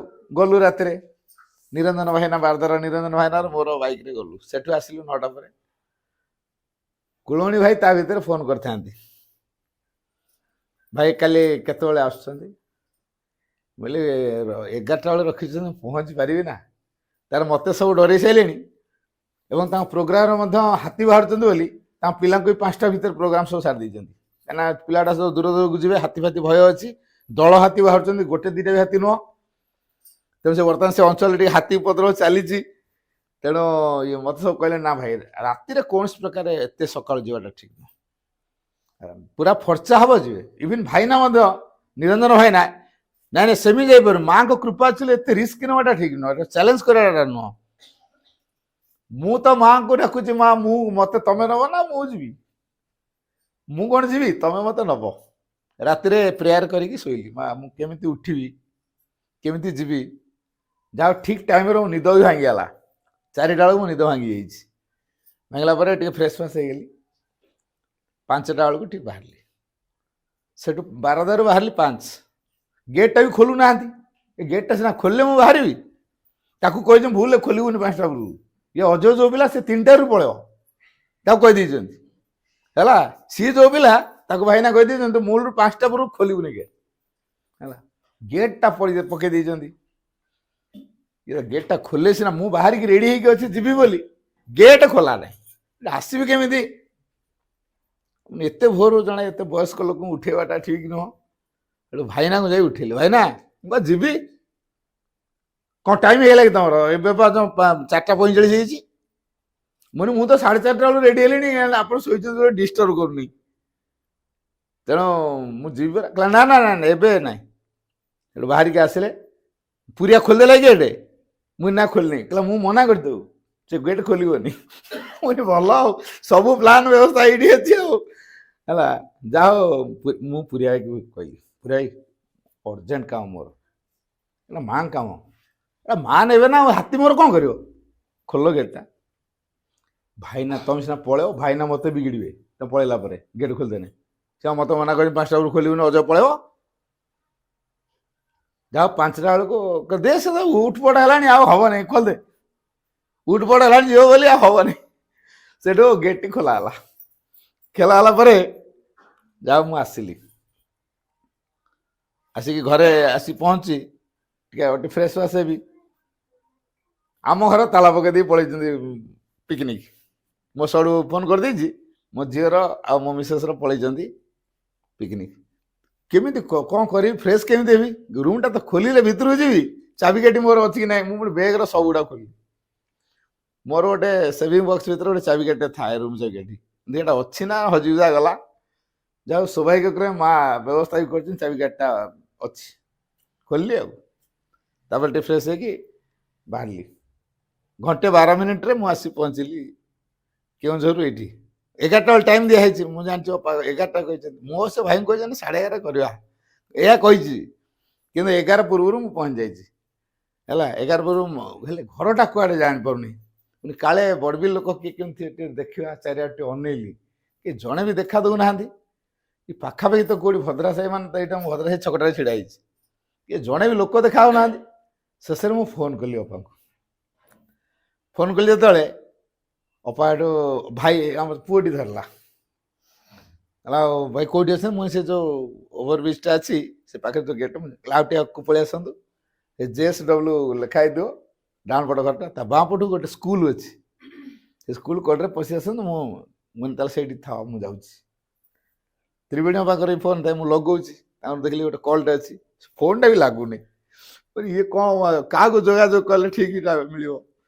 ଯାହା ହଉ ମା ଆଣିକି ପହଞ୍ଚେଇ ଦେଲେ ଡ୍ୟୁଟି ଟାଇମ୍ରେ। 11ଟା କହିଥିଲେ, 11ଟା ପୂର୍ବରୁ ମୋତେ ମା ଏଠି ପହଞ୍ଚେଇ ଦେଇଛନ୍ତି। ତାପରେ ଆଣିକି ଯାହା ହଉଛି ହଉ, ମୁଁ ସେଠି ଅନୁଭବ କରୁଥିଲି ମାଙ୍କର ଗ୍ରେସ୍ଟା କେମିତି କାମ କରୁଛି। ସେ ହାତୀ ଭୟ, ଭାଲୁ ଭୟ, ସେ ଅନ୍ଧାର ରାତି, କୁହୁଡ଼ି ପୁରା ଜୋର ପଡ଼ିଛି ଏପଟେ। ମୁଁ ରେନକୋଟ୍ଟା ଗଳେଇ ଦେଇକି ଆସିଛି, କାଳେ କୁହୁଡ଼ିଟା ହେଉଛି ନା, ରେନକୋଟ୍ଟା ସାଙ୍ଗରେ ଥିଲା, ତାକୁ ଗଳେଇକି ଆସିଛି। ତେଣୁ ମୁଁ ଅନୁଭବ କରୁଥିଲି ଏ ପାଠଚର ପାଇଁ ଗ୍ରେସ୍ କେମିତି କାମ କରୁଛି। ଆଉ ଯିଏ ମାଙ୍କ ପାଇଁ କାମ କରିବ, ଯାହାକୁ ମା ଇନଷ୍ଟ୍ରୁମେଣ୍ଟ ରୂପରେ ବ୍ୟବହାର କରିବେ, ତାକୁ କେମିତି ସବୁ ବାଟ କ୍ଲିୟର କରିକି ଯାଉଛନ୍ତି, ହେଲା ସବୁ ହଡଲ୍ସ କେମିତି ଦୂର ହେଇଯାଉଛି। ଏ ହେଉଛି ଗୋଟେ ଅନୁଭବର କଥା। ମୁଁ ସେଇଟା ପ୍ରଥମରେ କହିଦେଲି। ତେବେ ଏ ପାଠଚର ପାଇଁ ନିଶ୍ଚିତ ମାଙ୍କର କୃପା ଅଛି। ଗୋଟେ ବଡ଼ କଥା ହେଉଛି, ଆଜି ଯୋଉ ପ୍ରସଙ୍ଗଟି ରଖା ହେଇଛି, ଜୀବନରେ ମା ଶିଶୁଙ୍କର ଆବଶ୍ୟକତା। ଥରେ କେବେ ଜାଣିଲେଣି ଆମ ଜୀବନରେ କାହିଁକି ଏ ମା ଶିଶୁ ଆବଶ୍ୟକ? ଏ ମା ଶିଶୁ କିଏ ଯେ ଆମେ ତାଙ୍କୁ ପୂଜା କରିବା? ଏ ମା ଶିଶୁ କିଏ ଯେ ଆମେ ତାଙ୍କୁ ଭକ୍ତି କରିବା, ଆରାଧନା କରିବା, ତାଙ୍କ ପାର୍ଶ୍ୱଟି କରିବା? କ'ଣ ପାଇଁ କରିବା? ଆମେ ଏମିତିରେ କ'ଣ ଭଲରେ ନାହୁଁ କି? ଖାଉଛୁ, ପିଉଛୁ, ରୋଜଗାର କରୁଛୁ, ଅୟସ ଆରାମ ଟିକେ ମିଳୁଛି, ଲୋକଙ୍କର କିଛି ଭଲ କାମ କରୁଛୁ, ଲୋକଙ୍କଠୁ ପ୍ରଶଂସା ମିଳୁଛି, ଆଉ କ'ଣଟା ଦରକାର? ଏତିକି ତ ହେଲେ ସରିଲା ଲାଇଫ୍। ଆଉ ଏତିକିରେ ସରିଗଲା ଜୀବନ? ଏତିକିରେ ଜୀବନ ସରେନି। ଯୋଉ ପ୍ରସଙ୍ଗଟିକୁ ମୁଁ ପ୍ରତ୍ୟେକ ଶବ୍ଦକୁ ବ୍ୟାଖ୍ୟା କରିବି, ଜୀବନରେ ମା ଶ୍ରୀ ଅରବିନ୍ଦଙ୍କର ଆବଶ୍ୟକତା। ଜୀବନ କହିଲେ କୋଉଟା ବୁଝୁଛୁ? ଆମେ ଯୋଉ ଜୀବନ ବଞ୍ଚୁଛୁ, ଏଇଟା ଯଥାର୍ଥ ଜୀବନ? ଜୀବନକୁ ଯଥାର୍ଥ କରିବାକୁ ହେଲେ ଏଇ ମା ଦରକାର। ଏଇ ମାଙ୍କ ବ୍ୟତୀତ ଆମ ଜୀବନକୁ କେହି ଯଥାର୍ଥ ଭାବରେ ଗଢି ପାରିବେନି, କାରଣ ସିଏ ଜୀବନଟା ଦେଇଛନ୍ତି। କାରିଗର ତାର ଆର୍ଟିଷ୍ଟିକ ମାଇଣ୍ଡରେ ମୂର୍ତ୍ତିଟା କରିଦେଇପାରେ, କିନ୍ତୁ ଜୀବନ୍ୟାସ ଜଣେ ପୂଜା କରିକି ସେ ଶକ୍ତିକୁ ଆଣିକି ସେଠି ପ୍ରତିଷ୍ଠା କରେ, ତାପରେ ତା ପୂଜା କରାଯାଏ। କାରିଗର ତ କେତେ ମୂର୍ତ୍ତି ଗଢୁଛି, ସବୁଗୁଡା କ'ଣ ପୂଜା ହଉଛି? ଯୋଉଟା ପୂଜା କରାଯାଉଛି ବ୍ରାହ୍ମଣ ଆସୁଛି, ତା ମନ୍ତ୍ର ଶକ୍ତି ଦ୍ୱାରା ସେଠି ସେ ଜୀବନ୍ୟାସ ଦଉଛି। ତାହେଲେ ଏ ଯୋଉ ଜୀବନ୍ୟାସ ଦେଲା ମାନେ କ'ଣ? ସେ ତ ଗୋଟେ ମୂର୍ତ୍ତିଟେ, ତାକୁ ଗୋଟେ ଜୀବନ ଦିଆଗଲା। ତାହେଲେ ସେ ଜୀବନ୍ୟାସ ମାନେ କ'ଣ? ତାକୁ ଜୀବନଟା ପ୍ରଦାନ କରାହେଇଛି ମନ୍ତ୍ର ଶକ୍ତି ଦ୍ୱାରା। ଆଉ ଆମେ ତ ବିନା ମନ୍ତ୍ରରେ ଗୋଟେ ଗୋଟେ ଜୀବନ ପାଇଛୁ, ମା ଆମକୁ ଦେଇଛନ୍ତି। କୋଉ ଉଦ୍ଦେଶ୍ୟରେ ଦେଇଛନ୍ତି? ଜୀବନଟା ଆମକୁ କ'ଣ ପାଇଁ ଦିଆଯାଇଛି? ଆମେ ସେଇ କାମ କରୁଛୁ ନା? ଯଦି ସେଇ କାମ କରୁନୁ, ତାହେଲେ ଜୀବନର ଭ୍ୟାଲୁ ନାହିଁ। ପଶୁ ବି ଜୀବନ ବଞ୍ଚୁ ନା ନାହିଁ? ପ୍ରାଣୀମାନେ, ସରୀସୃପ ମାନେ ଜୀବନ ବଞ୍ଚୁଛନ୍ତି କି ନାହିଁ? ଆମେ ମାନବ ମାନେ ବି ଜୀବନ ବଞ୍ଚୁଛେ। ଫରକ କ'ଣଟା ରହିଲା? ସେମାନେ ଖାଦ୍ୟ ଖାଉଛନ୍ତି, ଆମେ ଖାଦ୍ୟ ଖାଉଛେ। ସେମାନେ ବଢୁଛନ୍ତି, ଆମେ ବଢୁଛେ। ସେମାନେ ବଂଶ ବିସ୍ତାର କରୁଛନ୍ତି, ଆମେ ବଂଶ ବିସ୍ତାର କରୁଛେ। କୋଉ ଗୁଣରୁ ଅଲଗା ତାହେଲେ ହେଲୁ? ତାହେଲେ ଆମକୁ କାହିଁକି ମାନବ ଜୀବନ ଦିଆଗଲା? କିଛି ସ୍ୱତନ୍ତ୍ରତା ଅଛି? କ'ଣ ସେ ସ୍ୱତନ୍ତ୍ରତା? ଜୀବନର ସେ ସ୍ୱତନ୍ତ୍ରତା କ'ଣ ଆମକୁ କିଏ ଜଣେଇବ? ଆମ ଦେବାଦେବୀ ମାନେ ଯୋଉ ଠାକୁର ଘରେ ସବୁ ଅଛନ୍ତି, ଜଣେଇବେ? କ'ଣ ତ ଦେଖିବା, ଜଣେଇବେ କି? ସିଏ ତ ଏଇ ମାଙ୍କଠୁ ତିଆରି ହେଇଛନ୍ତି। ସେ ମା ଯଦି ଶକ୍ତି ନ ଦେବେ, ସିଏ ପୁରା ଡିଫଙ୍କ୍ଟ, କିଛି କାମ କରିପାରିବେ। ତେଣୁ ଯୋଉ ମାଙ୍କ ଦ୍ୱାରା ଦେବାଦେବୀ ପରିଚାଳିତ, ଯୋଉ ମାଙ୍କ ଦ୍ୱାରା ସକଳ ସୃଷ୍ଟି ଆତଜାତ ହଉଛି, ଆମେ କେହି ସେଇ ମାଙ୍କ କଥା ଜାଣିଲେଣି ଜାଣିନୁ। ତେଣୁ ମୁଁ ଯୋଉ ମାଙ୍କ କଥା ବର୍ତ୍ତମାନ କହିବାକୁ ଯାଉଛି ସେ ହେଉଛନ୍ତି ଆଦ୍ୟାଶକ୍ତି, ପରାଜନନୀ। ଇଏ ଟିକେ ତାତ୍ଵିକ ଶବ୍ଦ ହେଇଯାଉଛି। ଆଦ୍ୟାଶକ୍ତି, ପରାଜନନୀ, ଏଟା କ'ଣ? ସେ ଆଦ୍ୟା ସେ ପରା, ଏଟା ଗୋଟେ ଭାଇ ତାତ୍ଵିକ କଥା ହଉନି। ଗୋଟେ କଥା ଆହୁରି ସହଜ ଭାବରେ କହୁଛି, ଆମ ମୂଳ ମା ଇଏ, ଯୋଉ ମା ସମସ୍ତଙ୍କୁ ସୃଷ୍ଟି କରିଛନ୍ତି, ଜନ୍ମ ଦେଇଛନ୍ତି। ମୂଳ ମା। ମୂଳ ମା ମାନେ ଆମକୁ କିଏ ଜନ୍ମ ଦେଲା? ଆମେ ଟିକେ ଥରେ ନିଜକୁ ସମୀକ୍ଷା କରି କରିଛେ। ଆମକୁ କିଏ ଜନ୍ମ ଦେଲା? ଆମ ମା। ଆମ ମାକୁ ଆମ ଆଈ, ଆମ ଆଈ ବୋଲି ଆମେ ତାକୁ କହୁଛେ। ଆଚ୍ଛା, ଆମ ଆଈକୁ ତା ମା ଜନ୍ମ ଦେଇଛି, ତା ମାକୁ ତା ମା, ଏମିତି ମୂଳକୁ ଯାଆନ୍ତୁ ନା ଦେଖିଆ କିଏ ହେଇଥିବ ଯେ? ଜଣେ କେହି ମା ଜନ୍ମ ଦେଇଥିବେ ନା ନାଇଁ? ସେଇ ମାଟା କିଏ? କେବେ ଚିନ୍ତା କରିଛୁ ସେଇ ମା କିଏ? ସେଇ ମା ହଉଛନ୍ତି ଆଦିମାତା ଆଦ୍ୟାଶକ୍ତି। ସେ ହଉଛନ୍ତି ମୂଳ ମା। ତେଣୁ ସେ ମୂଳ ମାକୁ ନ ଧରି ଆମେ ଡାଳ ପତ୍ରରେ ସବୁ ବେପାର କରୁଛୁ ବର୍ତ୍ତମାନ। ତେଣୁ ଯିଏ ମୂଳରେ ପାଣି ଦବ ଗଛଟା ଠିକ ବଢିବ। ଡାଳରେ ପାଣି ଦେଲେ, ଗୋଟେ ଶୁଖିଲା ଗଛର ଡାଳରେ ପାଣି ଦିଅନ୍ତୁ ନା ଦେଖିଆ, ଗଛ ବଞ୍ଚିବ? ଗଛଟା ଶୁଖି ଶୁଖି ଆସୁଛି, ଝାଉଁଳି ପଡ଼ିଲାଣି ଖରାରେ, ତା ମୂଳରେ ପାଣି ଦିଅନ୍ତୁ, ଗଛ ସତେଜ ହେଇଯିବ। ତେଣୁ କେବେ ମୂଳକୁ ଧରିଲୁଣି କି? ଏଇ ଇଲେକ୍ଟ୍ରିକଟା ଏଠି ଜଳୁଛି, ତାଳଚେର ହୀରାକୁଦରୁ ଥରେ ଆସିଲା। ହୀରାକୁଦରୁ ଯଦି କଟଅଫ୍ ହେଇଯିବ, ଏଇଟା ଜଳିବ କି? ଆମ କାହିଁ ଟ୍ରାନ୍ସଫର୍ମର ବୋଧେ କ'ଣ ପ୍ରୋବ୍ଲେମ ହେଲା? ସେ ଟ୍ରାନ୍ସଫର୍ମରକୁ କୋଉଠୁ କରେଣ୍ଟ ଆସିବ? ହୀରାକୁଦ ହଉଛି ମେନ୍ ଉତ୍ସ, ସେଇଠି ଇଲେକ୍ଟ୍ରିକ ପ୍ରଡ୍ୟୁସ ହଉଛି, ସେଇଠୁ ବାହାରୁଛି। ସେଠି ଯଦି ଠିକ ହବ ତାହେଲେ ଇଆଡେ ସଜଡା ହେଲେ ହବ। ସେଠି ଯଦି କରେଣ୍ଟ ନାହିଁ, ଡିସକନେକ୍ଟ କରିଦିଆ ହେଇଛି, ତାହେଲେ ଏଠି କୋଉଠୁ କରେଣ୍ଟ ଆସିବ? ତେଣୁ ମୂଳ ମା ପାଖରୁ ଯିଏ ବିଚ୍ଛିନ୍ନ ହେଇଯାଇଛନ୍ତି, ଅଲଗା ହେଇଯାଇଛନ୍ତି, ତାଙ୍କୁ ଯଦି ଆମେ ଧରିବା କିଛି ଫଳ ମିଳିବ?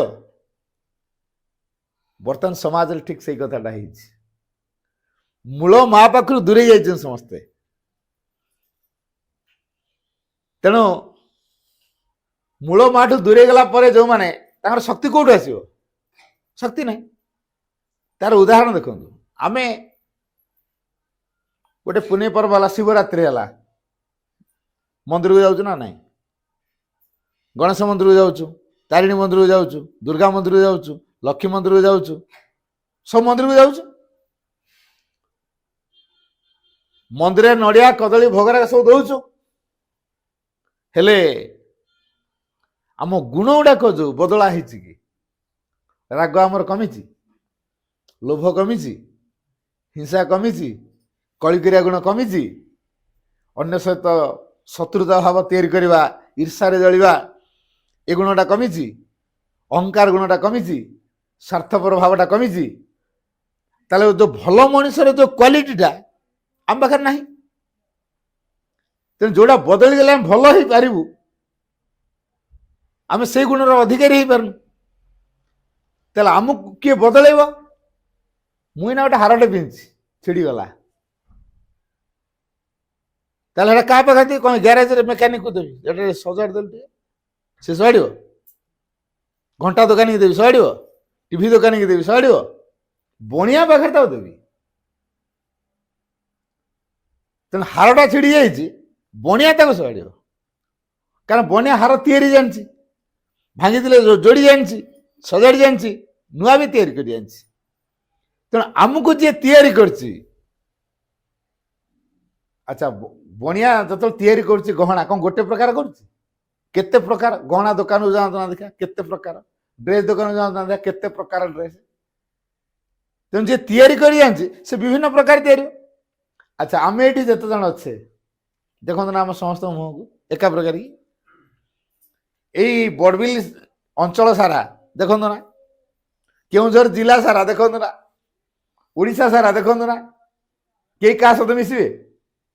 କୋଉଠି ନା କୋଉଠି ନିହାତି ଟିକେ ଅଲଗା ଥିବ। ଇଭେନ୍ ଜାଁଳା ଛୁଆ ବି ହଉଛନ୍ତି, କୋଉଠି ନା କୋଉଠି ଟିକେ ଟିକେ ଅଲଗା ରହୁଛି, ସାମାନ୍ୟ ଟିକେ ଟିକେ ଅଲଗା ରହୁଛି। ହେଲା, ତାହେଲେ ଏତେ ଅଲଗା ପ୍ରକାର ଯିଏ ତିଆରି କରିବେ, ସିଏ ମହାନ କାରିଗର ନୁହଁ? ତେଣୁ ଯିଏ ତିଆରି କରିଛନ୍ତି, ଯଦି ଆମେ ଖରାପ ହେଇଗଲେ ତା ପାଖରେ ଯଦି ପହଞ୍ଚିବା, ସେ ସଜାଡ଼ି ଦେବେ। ଆମେ ତାଙ୍କୁ କେବେ ଆଜି ପର୍ଯ୍ୟନ୍ତ ହୃଦୟରେ ସ୍ଥାନ ଦେଇନୁ, ତାଙ୍କୁ କେବେ ଆରାଧନା କରିନୁ, ତାଙ୍କୁ କେବେ ଡାକିନୁ, ତାଙ୍କୁ କେବେ ଜାଣିବା ପାଇଁ ଇଚ୍ଛା କରିନୁ। ତେଣୁ ଯୋଉ ମା ଆମ ସମସ୍ତଙ୍କୁ ତିଆରି କଲେ, ସେ କୃପାମୟ ମା ହେଇଥିବେ ନା ଦଣ୍ଡଦାୟିନୀ ମା ହେଇଥିବେ? ଚିନ୍ତା କରିବା ତ। ସେ କୃପାମୟ ମା ହେଇଥିବେ ନା ଦଣ୍ଡଦାୟିନୀ ମା ହେଇଥିବେ? କେବେ ଦଣ୍ଡଦାୟିନୀ ମା ନୁହେଁ। ଛୁଆ ଯଦି ଅସନା ହେଇଯାଉଛି, କାଦୁଅ ହେଇକି ଆସିଲା, ତାକୁ ତା ମା ଧୋଇବ ନା ନାହିଁ? କିନ୍ତୁ ପଡ଼ିଶା ଘର ଲୋକ ଖିନଖିନ ଦୂର ହେବେ, ସେ ଆଦର ନେଇପାରିବେନି। ତେଣୁ ଛୁଆ ଯେତେ ଖରାପ ହେଲେ ବି ତା ମା କଣ କହିବ? ମୋ ପିଲା। ଯେତେ ଖରାପ ହେଲେ ବି ସେମିତି ଆମେ ଯେତେ ଖରାପ ହେଲେ ମା କେବେ କହିପାରିବେ ମୋ ପିଲା ନୁହେଁ ବୋଲି? ତେଣୁ ଯିଏ ଆଦିମାତା ଆଦ୍ୟାଶକ୍ତି, ଯେ ମୂଳ ମା, ସେଇ ମା କେବେ କହିବେନି ଇଏ ମୋ ପିଲା ନୁହେଁ ବୋଲି। ସେ ଆଦର ନେବେ। ତେଣୁ ଆମର କାଦୁଅ ଲାଗିଥିଲେ ସେ ସଫା କରିଦେବେ। ତେଣୁ ଆମ ଗୁଣ ଯେତେ ଖରାପ ହେଇଥିଲେ ବି ଯିଏ ଗୁଣକୁ ବଦଳେଇ ଦେଇପାରିବେ ସେ ହେଉଛନ୍ତି ମା। ଚରିତ୍ରକୁ ବଦଳେଇ ପାରିବେ ଏ ମା। ତାଙ୍କରି ଧାରାରେ ସିଏ ଗଢି ପାରିବେ ଏଇ ମା। ସେଇ ମାଙ୍କୁ କେବେ ଆମେ ଆରାଧନା କରୁନୁ, ସେଇ ମାଙ୍କୁ କେବେ ଆମେ ଡାକିନୁ ଏପର୍ଯ୍ୟନ୍ତ। ଆଚ୍ଛା, ଏଇ ମା ପାଖକୁ ଆମେ ଯିବା କଣ ପେଣ୍ଟିଂ ହେଇକି ଯିବା? କୋଉ ଛୁଆ ତା ମା ପାଖକୁ ଯାଏ ପେଣ୍ଟିଂ ହେଇକି? ହିରୋ ଷ୍ଟାଇଲରେ ଯିବ। ଦେଖ ମା, ତୁ ମୁଁ ତୋ ପିଲା ଯେ, ଚିହ୍ନି ପାଇଲୁ କି ନାଇଁ? ଏବେ ଠିକ ହେଇଛି ନାଇଁ? ଏଠି କହିବୁ ତ ମୋ ପିଲା ବୋଲି। ଆଚ୍ଛା, ଛୁଆ ଯଦି ସିଙ୍ଗାଣୀ ନାକ ହେଇଯାଇଛି, ନାକ ଘଷି ଦଉଥିବ, ପେଣ୍ଟରେ ପୋଛି ପକଉଥିବ, ତା ମା ତାକୁ ନବ ନା ନାଇଁ? ଠିକ ସେଇଭଳିଆ ଅବସ୍ଥାରେ ମା ପାଖକୁ ଯିବା, ଏ ମାଙ୍କ ପାଖକୁ ଯିବା। ଆଉ ମା ପାଖକୁ ଯିବା ଚିକଣ ଚାକଣ ହେଇକି ଯିବା, ସବୁଦିନ ଚିକଣ ଚାକଣ ହେଇପାରିବା ନା? ତେଣୁ ଆମେ ପ୍ରତିଦିନ ଯୋଉ ପ୍ରକାର ଅବସ୍ଥାରେ ଅଛେ, ସବୁ ସମୟରେ ଯୋଉ ଅବସ୍ଥାରେ ରହୁଛେ, ସେଇ ଅବସ୍ଥାକୁ ଯିଏ ଗ୍ରହଣ କରି ନେଇ ପାରନ୍ତି ଇଏ ହଉଛି ସେଇ ମା। ଗାଧୁଆ ହେଇନି, ଆଜି ଛୁତିକା ହେଇଯାଇଛି, ସେ ମୂର୍ତ୍ତିକା ହେଇଯାଇଛି, ସେ ଆଜି ପିରିୟଡ ହେଇଯାଇଛି, ତେଣୁ ଏଠି କେମିତି ଭଲ ଦେଇ ହବ? ଏଇଭଳିଆ ସବୁ ଆମ ଭିତରେ ସଂକୀର୍ଣ୍ଣତା ରହିଛି। ମା ହେଡକୁ ଦେଖନ୍ତିନି, ଯୋଉ ମା ସେସବୁକୁ ଦେଖନ୍ତିନି, ଯୋଉ ମା ପୂଜା ଚାହେଁନି, କିଏ ପୂଜା କରିବ? କଣ ବୋଲି ପୂଜା କରିବ? କି ମନ୍ତ୍ରରେ ତାକୁ ପୂଜା କରିବ? ଛୁଆ ଜାଣିଛି? କିଛି ଜାଣିନି। ସିଏ କେବଳ ଜାଣେ ସେ ମୋ ମା, ମୁଁ ଆଉ କିଛି ଜାଣିନି। ତୁ ତ ମୋ ମା, ଆଉ ମୋର ଯାହା ଦରକାର ତୁ ଦବୁ, ତତେ ମାଗିବି। ସେଠି ନଡିଆ ଦରକାର ନାହିଁ, କଦଳୀ ଦରକାର ନାହିଁ, ମାନସିକ ଦରକାର ନାହିଁ। ମୋର ଯାହା ଦରକାର ମା ଦବ। ଛୋଟିଆ ଛୁଆର ଯାହା ଦରକାର ହଉଛି ତା ମା ତ ଦଉଛି ନା ନାହିଁ? ସେ କହୁଛି ମତେ ହର୍ଲିକ୍ସ ଦେଲୁନି, ସେର୍ଲାକ ଦେଲୁନି। ତା ମା ଜାଣିଛି ତାର ନା ହର୍ଲିକ୍ସ ଖାଇବ କି ନାହିଁ, ସେର୍ଲାକ ଖାଇବ କି ନାହିଁ, ପରିବା ସିଝା ଖାଇବ କି ନାହିଁ, ତା ମା ଜାଣିଛି। ତେଣୁ ମା ଜାଣିନି ଛୁଆର କଣ ଦରକାର, ଆଉ ପୁଣି ମା ଛୁଆ କାହିଁ ମାଗିବ ତାକୁ? ତେଣୁ ପ୍ରଥମେ ଛୁଆର ମାଗିବା ଆବଶ୍ୟକ ନାହିଁ। କାରଣ ଛୁଆ ଉପଯୁକ୍ତ ଭାବରେ କେମିତି ବଢିବ ମା ଭଲରେ ଜାଣିଛି। ଦେଖନ୍ତୁ ଏ ମା କେତେ କୃପାମୟୀ। ଆମେ କଣ ଖାଇକି ବଞ୍ଚୁଛେ? ଖାଦ୍ୟ ଖାଇ ବଞ୍ଚେ। ଖାଦ୍ୟଟା କୋଉଠୁ ଆସୁଛି? ଗଛରୁ। ଗଛ କେମିତି ବଞ୍ଚିଛି? ପାଣି, ପବନ, ମାଟି, ଆଲୋକ, ଏଇଟା ଅଛି ନା ନାଇଁ? ତାପରେ ସେଇ ଗଛରୁ ଆମେ ଖାଦ୍ୟ ନେଇକି ବଞ୍ଚୁଛେ। ଯଦି ମା ପାଣି ତିଆରି କରିନଥାନ୍ତେ, ପବନ ତିଆରି କରିନଥାନ୍ତେ, ଆକାଶ ତିଆରି କରିନଥାନ୍ତେ, ଅଗ୍ନି ତିଆରି କରିନଥାନ୍ତେ, ମାଟି ତିଆରି କରିନଥାନ୍ତେ, ତାହେଲେ ଗଛ ଥାନ୍ତା? ଗଛ ନଥିଲେ ଆମେ କେମିତି ବଞ୍ଚିଥାନ୍ତେ? ତାହେଲେ କେତେ ମା କୃପା କର। ୟା ପରେ ମୁଁ ଗୋଟେ ନୂଆ ପ୍ରକାର ଜୀବକୁ ତିଆରି କରିବି, ଯିଏ ଗଲେ ଏସବୁ ଖାଇକି ବଞ୍ଚିବ। ତେଣୁ ଆଗ ତା ବଞ୍ଚିବାର ବାଟଟା ସେ ତିଆରି କରିଦେଇଛି। ଆମେ କହୁଛୁ ମୁଁ ଯଦି କାମ ନ କରି ବଞ୍ଚିବି କେମିତି? ପିମ୍ପୁଟି ଯଦି ହେଇଛି ତାର ବି ବଞ୍ଚିବା ପାଇଁ କଣ ଖାଦ୍ୟ ଦରକାର ଏଇ ମା ସ୍ଥିର କରିଦେଇଛି। ଆଉ ଆଜିକାଲି ମଣିଷ କହୁଛନ୍ତି ପେଟ ପାଇଁ ସବୁ ନାଟ ନା, ଆଉ କହୁନାହାନ୍ତି? ହଁ, ସତେ ଯେମିତି ଆମ ପେଟଟା ଅପୂରଣ ହେଇକି ରହିଯିବ। ଅପୂରଣ ହେଇକି ରହିବ, ଖାଇବାକୁ ପାଇବାନି। ଯଦି ମାଙ୍କର ସେବା କରିବା, ମା ପାଇଁ ଯାହା ଯାହା ଦରକାର ଦବ, ଅବଶ୍ୟ ମିଳିବ ବୋଲି ମା କହିଛନ୍ତି। ଅବଶ୍ୟ ମିଳିବ। ଆଉ କୋଉ ପ୍ରକାର ପ୍ରତିଶ୍ରୁତି ଦିଅନ୍ତେ? ତମର ଯାହା ପ୍ରକୃତିର ଆବଶ୍ୟକ ନିଶ୍ଚିତ ଦିଆଯିବ। ତେଣୁ ଯୋଉ ମା ଆମର ଯାହା ପ୍ରକୃତ ଆବଶ୍ୟକ ସେ ସେଇଟାକୁ ଦେଉଛନ୍ତି। ଆଚ୍ଛା, ମାର ପିଲାଟା, ମା ଯଦି ଭଗବାନ, ତା ପିଲା କଣ ହବ? ଭଗବାନ ନା କିଛି ହବ। କୁକୁରର ପିଲା କଣ ହବ? କୁକୁର ହବନି। ଛେଳିର ପିଲା ଛେଳି ହବନି। ମେଣ୍ଢାର ପିଲା ମେଣ୍ଢା ହବନି। ଆମକୁ ଯିଏ ତିଆରି କଲେ, ସୃଷ୍ଟି କଲେ, ଜନ୍ମ ଦେଲେ, ସେ ମା ଭଗବାନ ନା ଅନ୍ୟ କିଛି? ସିଏ ଯଦି ଭଗବାନ, ତାଙ୍କ ପିଲା ଆମେ କଣ? ଭଗବାନ। କେହି ଆମେ କହିପାରୁଛେ ଆମେ ଭଗବାନ ବୋଲି? ଏଇଥିପାଇଁ ଦୁଃଖ ପାଉଛେ, ଏଇଥିପାଇଁ ଆମେ ଦୁଃଖ ପାଉଛେ। ଆମ ପରିଚୟକୁ ଆମେ ଜାଣିନୁ। ସେ ପରିଚୟଟା ଦବ କିଏ? ଆମ ଭିତରେ ଯୋଉ ଅଜ୍ଞାନତା ପାଇଁ ଆମେ ଅଲଗା ପରିଚୟ ନେଇକି ବଞ୍ଚୁଛୁ, ମା ସେ ଅଜ୍ଞାନତାକୁ ହଟେଇ ଦେବେ। ଯୋଉ ମା ଆମ ଭିତରେ ଥିବା ଅଜ୍ଞାନତାକୁ ହଟେଇବେ, ମୁଁ ଗୋଟେ ପରେ କାଦୁଅ ହେଇଛି, ମତେ ଚିହ୍ନି ହବନି। ଗୋଟେ କାଦୁଅ ଗାଡ଼ିଆ ଭିତରେ ପଶିଗଲି, ମୋର ମୁହଁ କାନ ଚାରିଆଡେ କାଦୁଅ ଲାଗିଯାଇଛି, ଚିହ୍ନି ହବନି ମୋ ଅଜୟ ଭାଇ ନା ଆଉ କିଏ। ଆଚ୍ଛା, ଏ ମା କଣ କରିବେ? ପାଣି ଢାଳି ଦେଇକି କାଦୁଅକୁ ଧୋଇଦେବେ, ତାପରେ ଚିହ୍ନି ହବ ନା ନାହିଁ? କିନ୍ତୁ କାଦୁଅ ହେଇଥିବା ସମୟରେ ଚିହ୍ନି ହବ? ଚିହ୍ନି ହଉନି। ସେଭଳି ଅଜ୍ଞାନତାର ଆବରଣ ଆମ ଭିତରେ ପୁରା ମାତ୍ରାରେ ପଡିଛି। ଯେହେତୁ ଅଜ୍ଞାନତାର ଆବରଣ ଆମ ଭିତରେ ପୁରା ମାତ୍ରାରେ ପଡିଛି, ତେଣୁ ଆମେ ଚିହ୍ନି ପାରୁନୁ, ଆମେ ଗୋଟେ ଅଲଗା ପରିଚୟ ନେଉଛୁ। ମା ପ୍ରଥମ କାମ ହେଲା ସେ ଆମର ଅଜ୍ଞାନତାକୁ ଦୂର କରିବେ। ନା ସରସ୍ୱତୀ ମାଙ୍କୁ ଡାକିଲେ ଅଜ୍ଞାନତା ଦୂର ହବ? ଗଣେଶଙ୍କୁ ଡାକିଲେ ସେ ଗଣେଶ ଶକ୍ତି କୋଉଠୁ ପାଇବେ? ଜ୍ଞାନ କୋଉଠୁ ପାଇବେ? ସରସ୍ୱତୀ କୋଉଠୁ ପାଇବେ? ଏଇ ମାଙ୍କ ପାଖରୁ ପାଇବେ। ତାଙ୍କ ସବୁ ଡିପାର୍ଟମେଣ୍ଟ କରିଦେଇଛନ୍ତି ମା। ତମେ ଯାଅ, ସଂସାରକୁ ତମକୁ ତିଆରି କରାଗଲା, ତାଙ୍କୁ ବିଭିନ୍ନ ଡିପାର୍ଟମେଣ୍ଟରେ ସବୁ ରଖି ଦିଆଗଲା। ତମେ ସେ ଡିପାର୍ଟମେଣ୍ଟରେ କାମ କରିବ, ଆଉ ଡିପାର୍ଟମେଣ୍ଟ ବଦଳା ବଦଳି ହେଇପାରିବନି। ତେଣୁ ଅନେକ ଦେବାଦେବୀଙ୍କୁ ସେଥିପାଇଁ ମା ତିଆରି କରିଦେଲେ। ଡିପାର୍ଟମେଣ୍ଟ ଇନଚାର୍ଜ ହେଇକି ସେମାନେ ରହିଗଲେ। ଗୋଟେ ଡିପାର୍ଟମେଣ୍ଟ ଆଉ ଗୋଟେ ଡିପାର୍ଟମେଣ୍ଟ କଥା ବୁଝିପାରିବନି ହେଲା। ଲକ୍ଷ୍ମୀଙ୍କୁ ଯଦି କହିବା ମୋର ପାଠ ହଉନି, ମତେ କାହିଁ ପାଠ, ମତେ ମୂର୍ଖ କାହିଁ କଲ? ଲକ୍ଷ୍ମୀଙ୍କ ପାଖରେ ପାଠ ଦିଅ ବୋଲି ମାଗିବା, ସେ କଣ କହିବେ? ମୋ ଡିପାର୍ଟମେଣ୍ଟ ଚେଞ୍ଜ ହେଇଯାଇଛି, ବର୍ତ୍ତମାନ ମୁଁ ସେଇଆ ନୁହଁ, ମୋ ଡିପାର୍ଟମେଣ୍ଟ ବିଷୟରେ ତମ ଧାରଣା ନାହିଁ। ମୁଁ ବା ଧନ ଡିପାର୍ଟମେଣ୍ଟର, ତମର ଯଦି ବିଦ୍ୟା ଦରକାର ସରସ୍ୱତୀ ପାଖକୁ ଯା।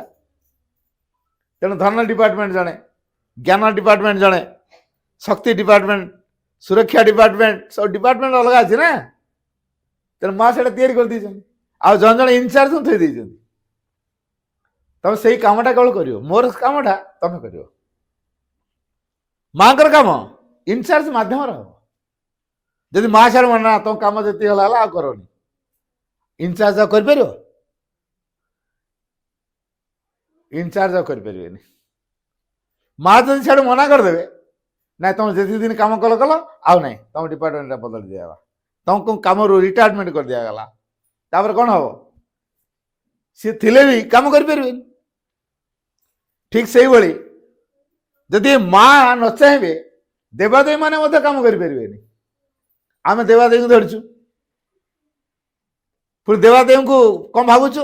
ହଁ, ଆଙ୍କୁ ଡାକିଲେ ବୋଧେ ସେ ଆମ ଇଚ୍ଛା ପୂରଣ କରିବେ। ତେଣୁ ତାଙ୍କର ଯାହା ଚଏସ୍ ଦେବାଦେବୀଙ୍କର, ସେଇ ଅନୁସାରେ ତାଙ୍କୁ ଖୁସି କରଉଛୁ। ଖୁସି କଲେ କାଳେ ଦେବେ, କିନ୍ତୁ ସେ ଦିଅନ୍ତିନି। ଆମେ ବୁଝିପାରୁନା ଦେବାଦେବୀ ମାନେ ପ୍ରକୃତରେ ଆମକୁ କିଛି ଦିଅନ୍ତି ନାହିଁ। ଭଲ କି ଏଇଟା ମନେ ରଖିବା। ଦେବାଦେବୀ ମାନଙ୍କୁ ଆମେ ଯୋଉ ମାନସିକ କରୁଛୁ, ଭାବୁଛୁ ଦେଇ ଦଉଛୁ ବୋଲି, ମୋଟେ ନୁହଁ। ତାହେଲେ ବିଶ୍ୱାସଟା ତ ଆସୁଛି। କେମିତି ଆସୁଛି? ଆମେ ଯୋଉ ବିଶ୍ୱାସ କଲେ ନାଇଁ, ବିଶ୍ୱାସ ଦ୍ୱାରା ମା ଏ ଡିଭାଇନ ମଦର ଦେଲେ।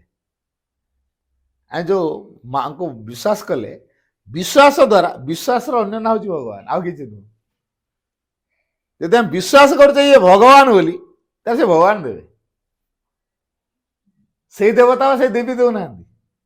ସିଏ କଣ ଖୁସି ହୁଅନ୍ତି, ଯାହା ଲୋକମାନେ ମତେ ବିଶ୍ୱାସ କରିକି କେତେ ଉଚ୍ଚ ଆସନରେ ବସେଇଛନ୍ତି ରେ, ଖଟୁଲେ ବସେଇଛନ୍ତି, ଫୁଲ ଦେଇଛନ୍ତି, ଧୂପ ଦଉଛନ୍ତି, ଜୟଗାନ କରୁଛନ୍ତି, ଘଣ୍ଟି ମାରୁଛନ୍ତି, ଶଙ୍ଖ ଫୁଙ୍କୁଛନ୍ତି, ମୋର ଜୟଗାନ କରୁଛନ୍ତି।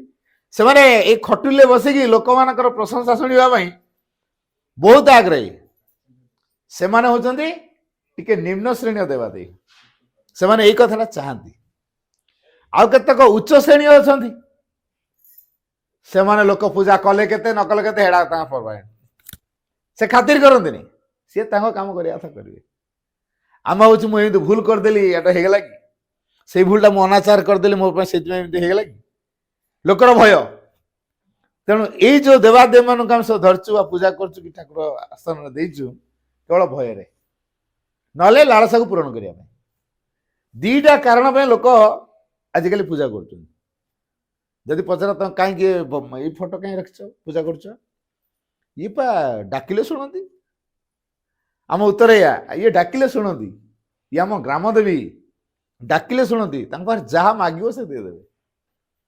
ତେଣୁ କିଛି ପାଇବା ଆଶାରେ ଆମେ ତାଙ୍କୁ ଧରିଛୁ। ତା ଭିତରେ କ'ଣ ବୁଝା ପଡ଼ିଲା ଆମର ଲାଳସା ପାଇଁ ବନ୍ଦ ଧରିଛୁ ଯେ ସେ ନଦେବେ ଛାଡ଼ ୟାଙ୍କୁ ତ ଏତେ ବର୍ଷ ହେଲା ପୂଜା କଲି କାହିଁ ମୋର କ'ଣଟା ହେଇଛି କିଛି ହେଇନି। ବରଂ କିଏ କହିଲା ତମେ ତାଙ୍କୁ କାହିଁ କରୁଛ ଆମର ପା ଏମିତି କରିଦେଲୁ 5ଟା ପାଳି କଲୁ ତାପରେ ଆମର ଚେଞ୍ଜ ହେଇଗଲା ମତେ ତାହେଲେ ସେଇଠିକି ଯିବାକୁ ପଡ଼ିବ। ଆମର ଏଠୁ ଠାକୁର ବଦଳିଲେ ସେ ଠାକୁର ଛାଡ଼ିକି ଆଉ ଜଣେ ଠାକୁର। ଇଏ ହଉଛି ମଣିଷର ମାନସିକତା ବୁଝିପାରୁଛି। ଜଣକୁ ଛାଡ଼ି ଦେଇକି ଆଉ ଜଣକୁ ଯଦି ସିଏ ନଦେଲେ ଆଉ ଜଣେ ଆଉ କିଏ ଦେବେ। ଏଇଭଳି ଭାବରେ ମଣିଷ କିଛି ଲାଳସା ବଶବର୍ତ୍ତୀ ହେଇ ବା କାମନାକୁ ଚରିତାର୍ଥ କରିବା ପାଇଁ ବିଭିନ୍ନ ଠାକୁର ଠାକୁରାଣୀକୁ ସେ ପୂଜା କରେ ଭକ୍ତି କରେ କେବଳ ପାଇବା ଆଶାରେ। ଯଦିଓ ଆମ ପୂର୍ବ ପିଢ଼ିରୁ ଗୋଟେ ପରମ୍ପରା ରହି ଆସିଛି ପୂଜା କରିକରି ଆସୁଛନ୍ତି। ମୋ ଜେଜେ କରୁଥିଲେ ମୋ ବାପା କରୁଛନ୍ତି ତାପରେ ମୁଁ ନ କଲେ କାଳେ ଆମ ଗୃହ ଦେବତା ଗୃହ ଦେବୀ କାଳେ ଅନିଷ୍ଟ ହେଇଯିବ ଭୟରେ ଭୟରେ ସେ ଠାକୁରଙ୍କର ଫଟୋ ରଖିଛୁ। ସେମିତି ଚନ୍ଦନ ସିନ୍ଦୁର ଦଉଛୁ ଛିଟା ମାରୁଛୁ ଆଉ ଏତେ ଚନ୍ଦନ ସିନ୍ଦୁର ମାରୁଛୁ ସେ କୋଉ ଠାକୁରଙ୍କର ଫଟୋ ଚିହ୍ନି ହଉନି ହେଲା। ଏତେ ଚନ୍ଦନ ସିନ୍ଦୁର ଟିପା ମରା ହେଇଥିବ ଯେ ସେ ଠାକୁରଙ୍କ ମୁହଁଟା କେମିତିକା ଆଉ ଚିହ୍ନି ବି ହଉନି ହେଲା। ଛୁଆ ଗଲା ଛିଟା ମାରିଲା ମା ଆସିଲା ଛିଟା ମାରିଲା ବାପା ଆସିଲା ଛିଟା ମାରିଲା ଏମିତି ସବୁ ଚନ୍ଦନ ଟିପା ମାରି ମାରିକା ସେ ଠାକୁର ପ୍ରକୃତିରେ କାହାର ବର୍ତ୍ତମାନ ଆଉ ଚିହ୍ନି ହଉନି ହେଲା। ଆଚ୍ଛା ସେଠି ଡିଭାଇନ ଫୋର୍ସ ରହିବେ ନାଇଁ ଯୋଉ କାଦୁଅ ଛିଟା ଭଳିଆ ତାଙ୍କ ମୁହଁରେ ସବୁ ଚନ୍ଦନ ସିନ୍ଦୁର ଟିପା ସବୁ ମରା ହେଇସାରିଲାଣି ଡିସଫିଗର ହେଇଗଲେଣି ଯାହାକୁ ଚିହ୍ନି ପାରୁନୁ ସେ ଶକ୍ତି ଦେବେ। ବିରୋଧ ଶକ୍ତି ସେଠି କ୍ରିୟା କରିବେ। ଯେହେତୁ ବିରୋଧ ଶକ୍ତି ସେଠି କ୍ରିୟା କରିବେ ତେଣୁ ଆମେ କାହାର ପ୍ରଭାବକୁ ଗ୍ରହଣ କରିବା ବିରୋଧ ଶକ୍ତିର ପ୍ରଭାବ ଗ୍ରହଣ କରିବା। ମୁଁ ଗୋଟେ ମଜା କଥା କହୁଛି। ଆଶ୍ରମର ଜଣେ ସାଧକ ସାଧକ ତ ନୁହେଁ ମାଆଙ୍କୁ ଜାଣନ୍ତି ସେ ଆଶ୍ରମ ନଥାନ୍ତି କିନ୍ତୁ ମାଆଙ୍କୁ ଜାଣନ୍ତି ମାଆଙ୍କ ପାଖକୁ ଯାଆନ୍ତି ମାଆଙ୍କର ପରାମର୍ଶ ବି ନିଅନ୍ତି। ଥରେ ଗୋଟେ ଜଏଣ୍ଟ ଫ୍ୟାମିଲି ବଡ଼ ଫ୍ୟାମିଲିଟା ତାଙ୍କର ସବୁ ବିଭିନ୍ନ ଇସ୍ୟୁକୁ ନେଇକି ତାଙ୍କ ଘରେ ପ୍ରତିଦିନ କଳି ହେଉଛି ଏକାଠି ସବୁ ରହିଛନ୍ତି ତ ଆମ ଘରେ ଯଦି ଭିଡ଼ା ପରିବାର ହେଇଯିବ କଳି ହବନି। ଇଏ କାମ କଲାନି ସିଏ ସେ କାମ କଲାନି ସିଏ କେତେ ଜଣ କିଏ ଖାଇଲା ନ ଖାଇଲା 60 65 70 ଲୋକ ଯଦି ଗୋଟେ ପରିବାର ଏକାଠି ହେଇ ଖାଉଥିବେ କିଏ ଖାଇଲା ନ ଖାଇଲା ଜାଣି ହବନି ନା ଆଉ ସମସ୍ତଙ୍କର ମତାମତ ଅଲଗା ହବ। ତେଣୁ ଏଇଭଳି ଭାବରେ ତାଙ୍କ ଘରେ ସବୁଦିନ କିଛି ନା କିଛି ଡିସ୍ପ୍ୟୁଟ୍ ତିଆରି ହେଲା। ଯେହେତୁ ସବୁବେଳେ ଗୋଟେ କଳିକଜିଆ ଲାଗିଲେ ସେ ଆସି ମାଆଙ୍କ ପାଖରେ କହିଲେ ମା ଆମ ଘରେ କଳି କୋଉଦିନ ବନ୍ଦ ନାହିଁ କିନ୍ତୁ ଆମର ତ ସବୁ ଠାକୁରଙ୍କର ଫଟୋ ଅଛି ଯାହାର ଯୋଉ ପ୍ରକାର ଠାକୁର ଚଏସ୍ ସେ ଆଣି ଠାକୁର ରଖିଦେଲା ତାକୁ ସେ ପୂଜା କଲା। ମୋର ଲକ୍ଷ୍ମୀଙ୍କ ଚଏସ୍ ମୁଁ ଲକ୍ଷ୍ମୀ ଫଟୋ ଆଣିଲି ମୋର ଦୁର୍ଗାଙ୍କ ଚଏସ୍ ମୁଁ ଦୁର୍ଗା ଫଟୋ ଆଣିଲି ମୋର କାଳୀଙ୍କର ଚଏସ୍ ମୋର କାଳୀଙ୍କ ଫଟୋ ଆଣିଲି କିଏ ଶିବଙ୍କର କିଏ ଗଣେଶଙ୍କର କିଏ ରାମଙ୍କର ଏଇଭଳି ଯେତେ ପ୍ରକାର ଦେବାଦେବୀଙ୍କ ବିଷୟରେ ଆମେ ଜାଣୁ ଯାହାର ଯୋଉ ପ୍ରକାର ଚଏସ୍ ହେଲା ସେ ଫଟୋ ଖଣ୍ଡେ ଆଣିଲା ଠାକୁର ପୂଜା କଲା ସିଏ। ତେଣୁ କିଏ ରାମଙ୍କୁ ପୂଜା କରୁଛି କିଏ ହନୁମାନଙ୍କୁ ପୂଜା କରୁଛି କିଏ ଶିବଙ୍କୁ ପୂଜା କରୁଛି ତ କିଏ ମଙ୍ଗଳାକୁ ପୂଜା କରୁଛି ତ କିଏ ତାରିଣୀକୁ ପୂଜା କରୁଛି ତ କିଏ ଲକ୍ଷ୍ମୀଙ୍କୁ ଏଇଭଳି ଭାବରେ ଚାଲିଛି। ଯେହେତୁ ଏଇଭଳି ଭାବରେ ପୂଜା କରା ଚାଲିଛି ବିଭିନ୍ନ ଦେବାଦେବୀଙ୍କର ଯୋଉ ଭାଇବ୍ରେସନ କ'ଣ ହେଇଥିବ ଟିକେ ସେ ପରିସରଟା ଟିକେ ଅନୁମାନ କଲେ ଟିକେ ଅନୁମାନ କରନ୍ତୁ। ଧର ଏଠି 20ଟା ଫଟୋ କି 30ଟା ଫଟୋ ଥିବେ 20ଟା ଦେବାଦେବୀଙ୍କର ଯୋଉ ଭାଇବ୍ରେସନ ସେ ଘରଟା କ'ଣ ହଉଥିବ ଟିକେ କୁହନ୍ତୁ। ସମସ୍ତେ ନିଜ ନିଜର ପ୍ରାଦୁର୍ଭାବ ଦେଖିବାକୁ ଚାହୁଁଥିବେ ଲଢେଇଟା ହଉଥିବ ନା ନାହିଁ। ଏ ଯୋଉ ଚେତନା ସେମାନଙ୍କର ଯୋଉ ଚେତନାଗତ ଭାଇବ୍ରେସନ ଦ୍ୱାରା ଘରଟା ଉଠପଡ଼ ହଉଛି ଆଉ ଯିଏ ସେଥିପ୍ରତି ଉନ୍ମୁକ୍ତ ତାକୁ ମାଧ୍ୟମ କରିକି ତା କ୍ରିୟା ଚଲେଇଛି। ତେଣୁ ଏଇଭଳି ଭାବରେ ଘରେ ସବୁ ବିଶୃଙ୍ଖଳା ହଉଥାଏ ଏଇଟା ମା ଜାଣିପାରିଲେ। ସେଠୁ କହିଲେ ଆଚ୍ଛା ତମ ଘରେ ସବୁ ଠାକୁର ଠାକୁରଙ୍କ ଫଟୋ ରଖିଛ? କହିଲେ ହଁ। କେହି ଯେମିତି ରାଗ କରିବେନି କି ରୁଷିବେନି ରଖିଦେବି ସବୁ। କିଏ କାହିଁ ରାଗିବେ? କେହି ରାଗିବାର ନାହିଁ, କିଏ ରୁଷିବାର ନାହିଁ। ତାକୁ କମ୍ ଦେଲ ମତେ ବେଶୀ ଦେଲ ହେଟା ନାହିଁ। ତେଣୁ ସମସ୍ତଙ୍କର ତ ରଖିଦିଆଯାଇଛି ଆଉ କେହି ଘରେ କହିବାର ନାହିଁ, କେଉଁ ଦେବାଦେବୀ ମଧ୍ୟ ଆଉ ରାଗିବାର ନାହିଁ। ଯାହାର ଯୋଉ ପ୍ରକାର ଚଏସ୍ ସେ ପ୍ରକାର ଦିଆଯାଉଛି। ଗୋଟେ କାମ କର, କାହାରି କିଛି ନ କହି ସବୁଗୁଡ଼ାକୁ ବସ୍ତାରେ ଭର୍ତ୍ତି କରି ଫୋପାଡ଼ି ଦିଅ ପାଣିଲେ, ଗଙ୍ଗାରେ ପକେଇ ଦିଅ, କୋଉ ନଦୀରେ ବିସର୍ଜନ କରିଦିଅ। କିଛି କାହାରି କହିବା ଦରକାର ନାହିଁ। ସେ ସେଇଆ କଲେ। ରାତିକରୁ ଉଠି ସବୁ ଫଟୋକୁ ବସ୍ତାରେ ଭର୍ତ୍ତି କରି ନେଇ ପାଣିଲେ ବିସର୍ଜନ। ସକାଳୁ ତ ଉଠି ଗାଧେଇକି ଆସି ଫୁଲ ଦେବେ ଠାକୁର, ତାଙ୍କ ଫଟୋ ନାହିଁ। ଫଟୋ ଗୁଡ଼ା ସବୁ ଗଲା କୁଆଡେ? କାରଣ ସେ ମାଆଙ୍କୁ ଜାଣିଲେଣି, ସେ ଆଉ କିଛି କହୁନାହାନ୍ତି। ମା ଯାହା କହିଛନ୍ତି ସେ ସେଇଟା କଣ କରୁଛନ୍ତି। ତାପରେ କିଛି ଦିନ ଗଲା ପରେ ଦେଖାହେଲା ଯେହେତୁ ସେ ଶକ୍ତି ବର୍ତ୍ତମାନ ଆଉ କ୍ରିୟାଶୀଳ ହଉନି, ତାଙ୍କ ଭାଇବ୍ରେସନ ହଉନି, କଳିକଜିଆ ଲାଗୁନାହାନ୍ତି। 15 ଦିନ ଖଣ୍ଡେ ଗଲା ପରେ ସେ ଯାଇ ମାଆଙ୍କୁ କହିଲେ ମା ଆମ ଘରେ ଏବେ କଳି ବନ୍ଦ ହେଇଯାଇଛି। କହିଲେ କଳିଟା ହଉଥିଲା ତାହେଲେ କ'ଣ ପାଇଁ? ତମେ ଯୋଉ ଅନେକ ଦେବାଦେବୀଙ୍କ ଫଟୋ ରଖିଛ, ସେ ଯୋଉ ଚଣ୍ଡୀ ସେ କାଳୀ ଏମାନଙ୍କ ନାଁରେ ଅନେକ ଅସୁର ଅସୁରୁଣୀ ମାନଙ୍କୁ ତମେ ପୂଜା କରୁଥିଲ। ସେ ଅସୁର ଅସୁରୁଣୀ ମାନଙ୍କର ପ୍ରଭାବରେ ତମ ଘରେ କଳି ହଉଥିଲା। ଏଟା ନବପ୍ରକାଶ ଋତୁରେ ବାହାରିଥିଲା ଏଇ କଥାଟା, ବୁଝିଲା କି?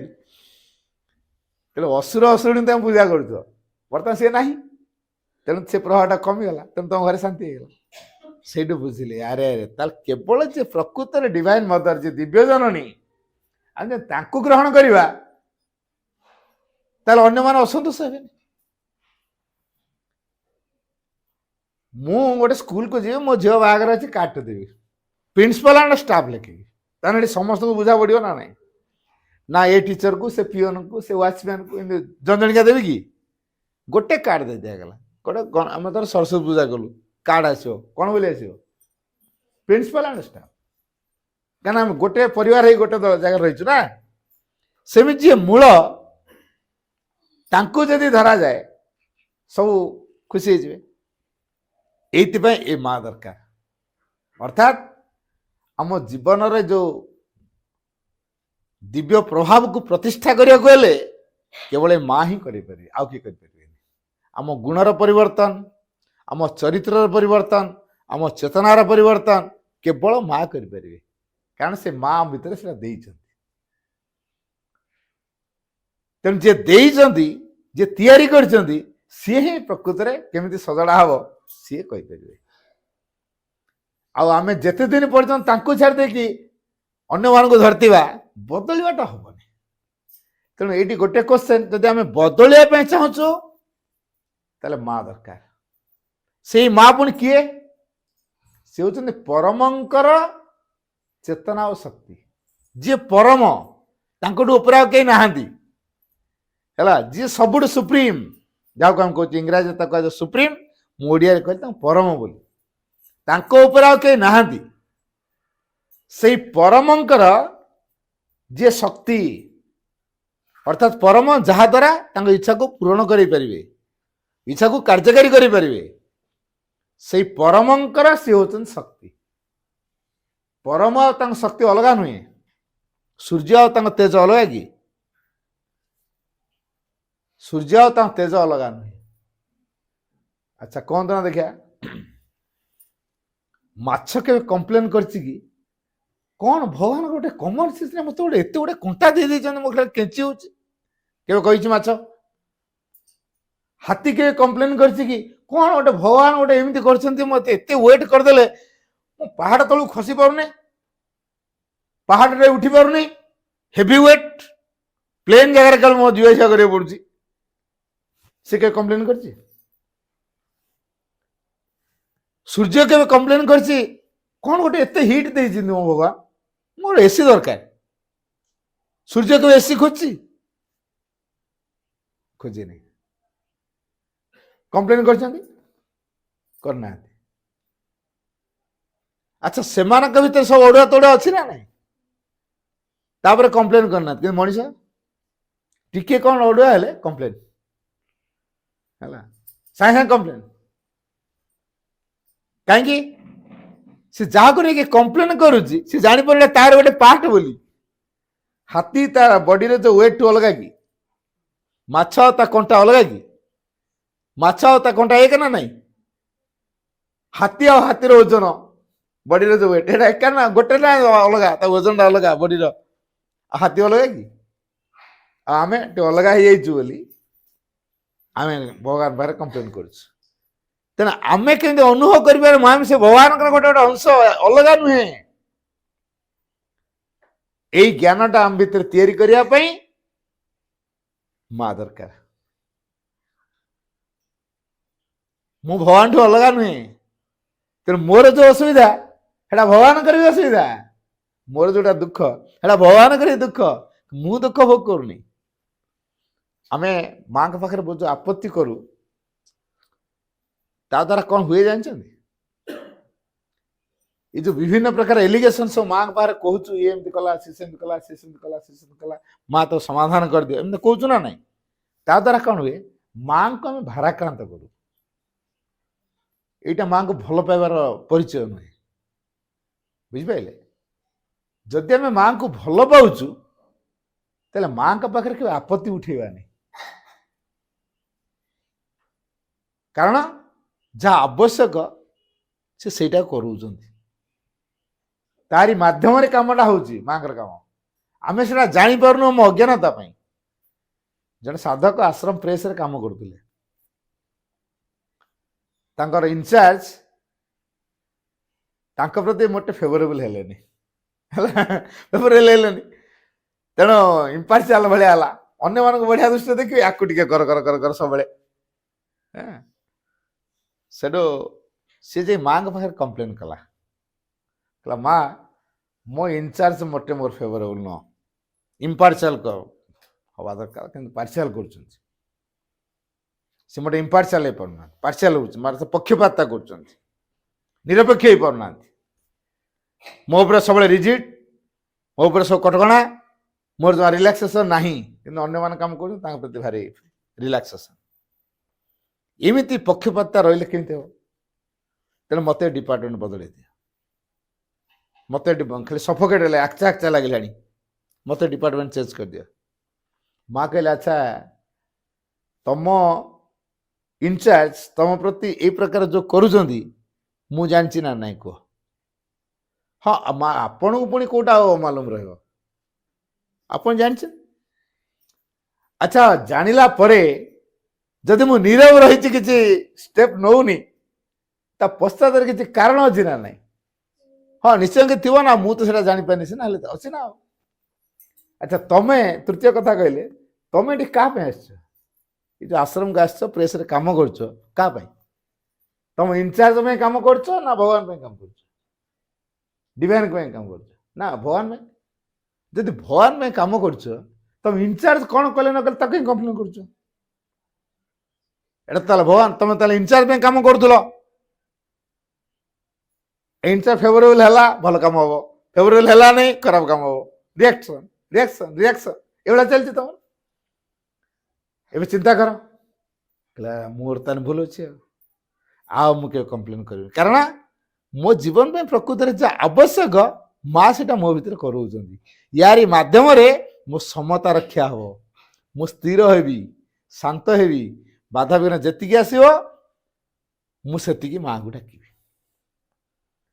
ଅର୍ଥାତ୍ ମା ତମ ପ୍ରଭାବ ମତେ ଯାହା ଦଉଛ ଦିଅ ଅସୁବିଧା ଦିଅ ସୁବିଧା ଦିଅ ମୋର ସେଟା ଚିନ୍ତା କର କୋଉଟା ଅସୁବିଧା କୋଉଟା ସୁବିଧା ମୋର ଚିନ୍ତା କରିବାର ନାହିଁ ମୋ ଜୀବନରେ ଯାହା ଆସିବ ମୁଁ ଯେମିତି ତାକୁ ମୋ ଅଗ୍ରଗତିର ସହାୟକ ରୂପେ ଗ୍ରହଣ କରିବି ସବୁ କିଛିକୁ ସମ୍ମୁଖୀନ ହେଇ ଶିଖିବି ସବୁ କିଛି କିନ୍ତୁ ଅତିକ୍ରମ କରି ଶିଖିବି ସେ ସାମର୍ଥ୍ୟଟା ଦିଅ ସେ ସେଇ କଥାଟା କହିଲେ ସେଇ ଶିକ୍ଷା କଲେ ସେମିତି ଆମକୁ ଯୋଉ ଜୀବନଟା ଦିଆଯାଇଛି ଜୀବନରେ କେତେ କେତେ କେତେ କେତେ ପ୍ରକାର ସମସ୍ୟା ଆସିବ କୁହନ୍ତୁ ନା ଦେଖିବା କାହା ଜୀବନରେ ସମସ୍ୟା ନାହିଁ ଅଛି ଯାହା ଜୀବନରେ ସମସ୍ୟା ନାହିଁ ସେଟା ତାର ଜୀବନ ନୁହେଁ ଆଉ କିଛି ହେଇଥିବ ଏଟା ମାଟି ପିତୁଳା ହେଇଥିବ ଜୀବନ ଅଛି ମାନେ ସମସ୍ୟା ଅଛି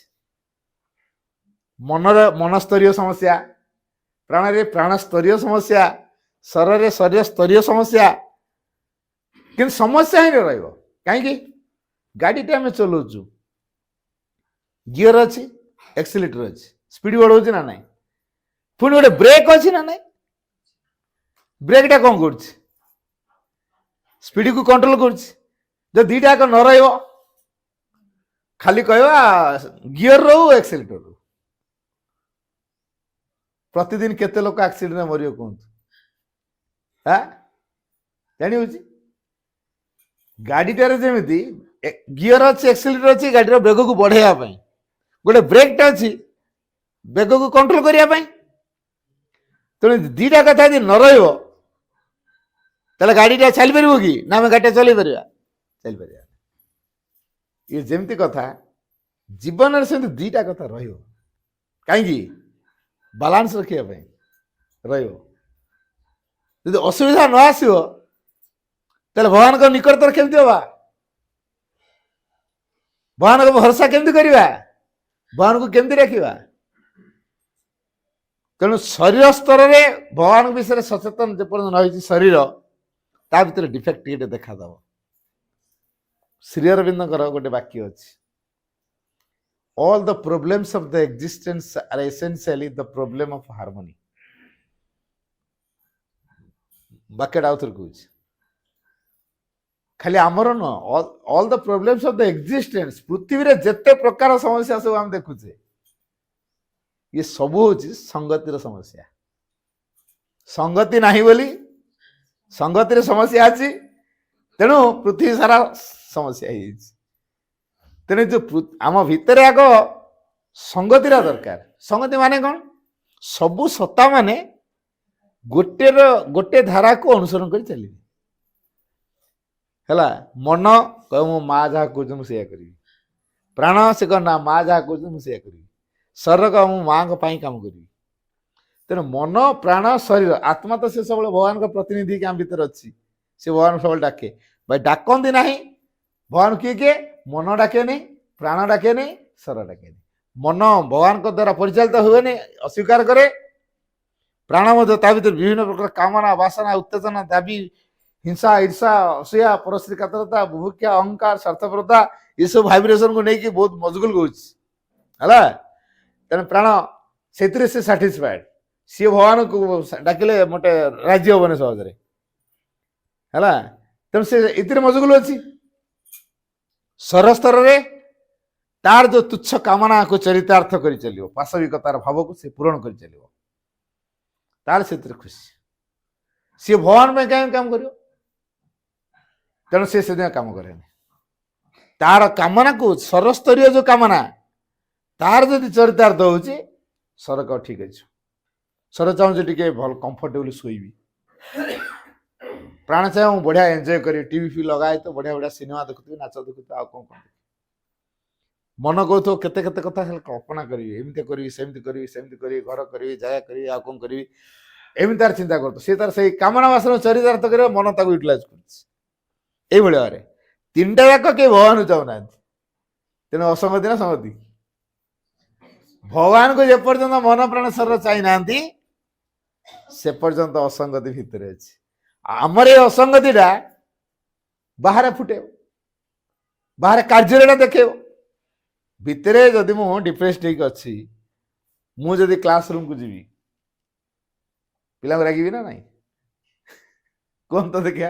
ମୁଁ ଗୋଟେ ଟିଚର, ଘରେ ମୋର ସ୍ତ୍ରୀ ସହିତ ଝଗଡ଼ା ହେଇଗଲା, କି ଛୁଆ ଉପରେ ରାଗିଗଲି, ବାପା ସହିତ ଝଗଡ଼ା କରିଦେଇଛି, ଘରେ କ'ଣ ଗୋଟେ ଡିସ୍ପ୍ୟୁଟ ହେଇଯାଇଛି, ଟେନ୍ସ ମୁଡରେ ମୁଁ ଯାଇଛି କ୍ଲାସକୁ। ସେଇ ଯୋଉ ରାଗ ଗରଗର ମୁଡରେ ମୁଁ କ୍ଲାସକୁ ଯାଇଛି, ପିଲା ଯଦି କ'ଣ କାହିଁକି ଏତେ ଗଜର, ନର୍ମାଲ ଭଏସ ବାହାରିବନି, ପ୍ରେମ ସେ କଥା ବାହାରିବନି। କାହିଁକି ହେଲା? ପିଲା କହୁଥିବ କାଲି ଭାଇ ବଢିଆ କଥା କହୁଥିଲେ, ଆଜି କ'ଣ ଏମିତି ଖାଲି ରାଗିକି କଥା କହୁଛନ୍ତି। ପିଲା ଠରେ ହେଇଥିବେ, କାଲି ବଢିଆ କଥା କହୁଥିଲେ, ଆଜି କ'ଣ ଏମିତି ରାଗିକି କଥା କହିଲେଣି। କ'ଣ ଅସୁବିଧାଟା? ମନରେ କ'ଣ ଆସିଛି? ଡିପ୍ରେସନ। ଘରେ ଯୋଉ ଝଗଡ଼ାଟି ହେଇଛି, ଡିପ୍ରେସଡ ଭିତରେ ଆମେ ଅଛୁ, ବିଷାଦ ଭିତରେ ଅଛୁ। ଏଇ ଯୋଉ ମନରେ ଯୋଉ ବିଷାଦ ଆସିଯାଇଛି, ତେଣୁ ତାର ପ୍ରତିଫଳନଟା କୋଉଠି ହଉଛି? ଆମ ଦୈନିକ କାର୍ଯ୍ୟକ୍ରମରେ। ହେଲା, ଆଚ୍ଛା, ମୁଁ ଯଦି ଗରଗର ହେଇ କହିବି ତା ଭିତରେ ଥିବା ସେଇ ଜିନିଷଟାକୁ ମୁଁ ହୁସ୍କେଇଲି। ସେ ଶୋଇକି ରହିଥିଲା, ସାପ ତାର ଶୋଇକି ରହିଥିଲା, ଆଙ୍ଗୁଠିରେ ହାତ ମାରିଦେବି, ଫଙ୍ଗଟା କରିବନି ସେ? ସମସ୍ତଙ୍କ ଭିତରେ ଏଇ ଜିନିଷଟା ଅଛି ନା ନାହିଁ? ମୁଁ ଧର ଅପାଙ୍କୁ ରାଗିକିରି କହିବି, ଅପା କଣ ମତେ ପ୍ରେମରେ କଥା କହିବେ? ସେ ରାଗିକି କହିବେ ନା ନାହିଁ? ତାହେଲେ ତାଙ୍କ ଭିତରେ ରାଗର ଭାବଟା କିଏ ତିଆରି କଲା? ମୁଁ ତିଆରି କଲି।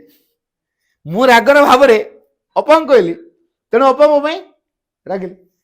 ତାହେଲେ ଅନ୍ୟମାନେ ଯେତେବେଳେ ମୋ ପ୍ରତି ଗରଗର ହଉଛନ୍ତି, ଖରାପ ହଉଛନ୍ତି, ତାର କାରଣଟା କୋଉଠି ଅଛି? ମୋ ଭିତରେ। ତାହେଲେ ଯୋଉ ଜୀବନର ଯୋଉ ସିକ୍ରେଟ ଭିତରେ ଏଇ ଯୋଉ କଥା ଗୁଡାକ ସବୁ ଅଛି ପ୍ରାକ୍ଟିକାଲ ଦିଗରେ, ଆମେ କେବେ ସମୀକ୍ଷା କଲେଣି? ସମୀକ୍ଷା କରୁନୁ। ଅନ୍ୟମାନେ ଭଲ ହେବେ କି ଖରାପ ହେବେ, ଚାବିକାଟା କୋଉଠି? ମୋ ପାଖରେ ନା ତାଙ୍କଠି? ଅନ୍ୟ ଜଣେ ଭଲ କେମିତି ହବ?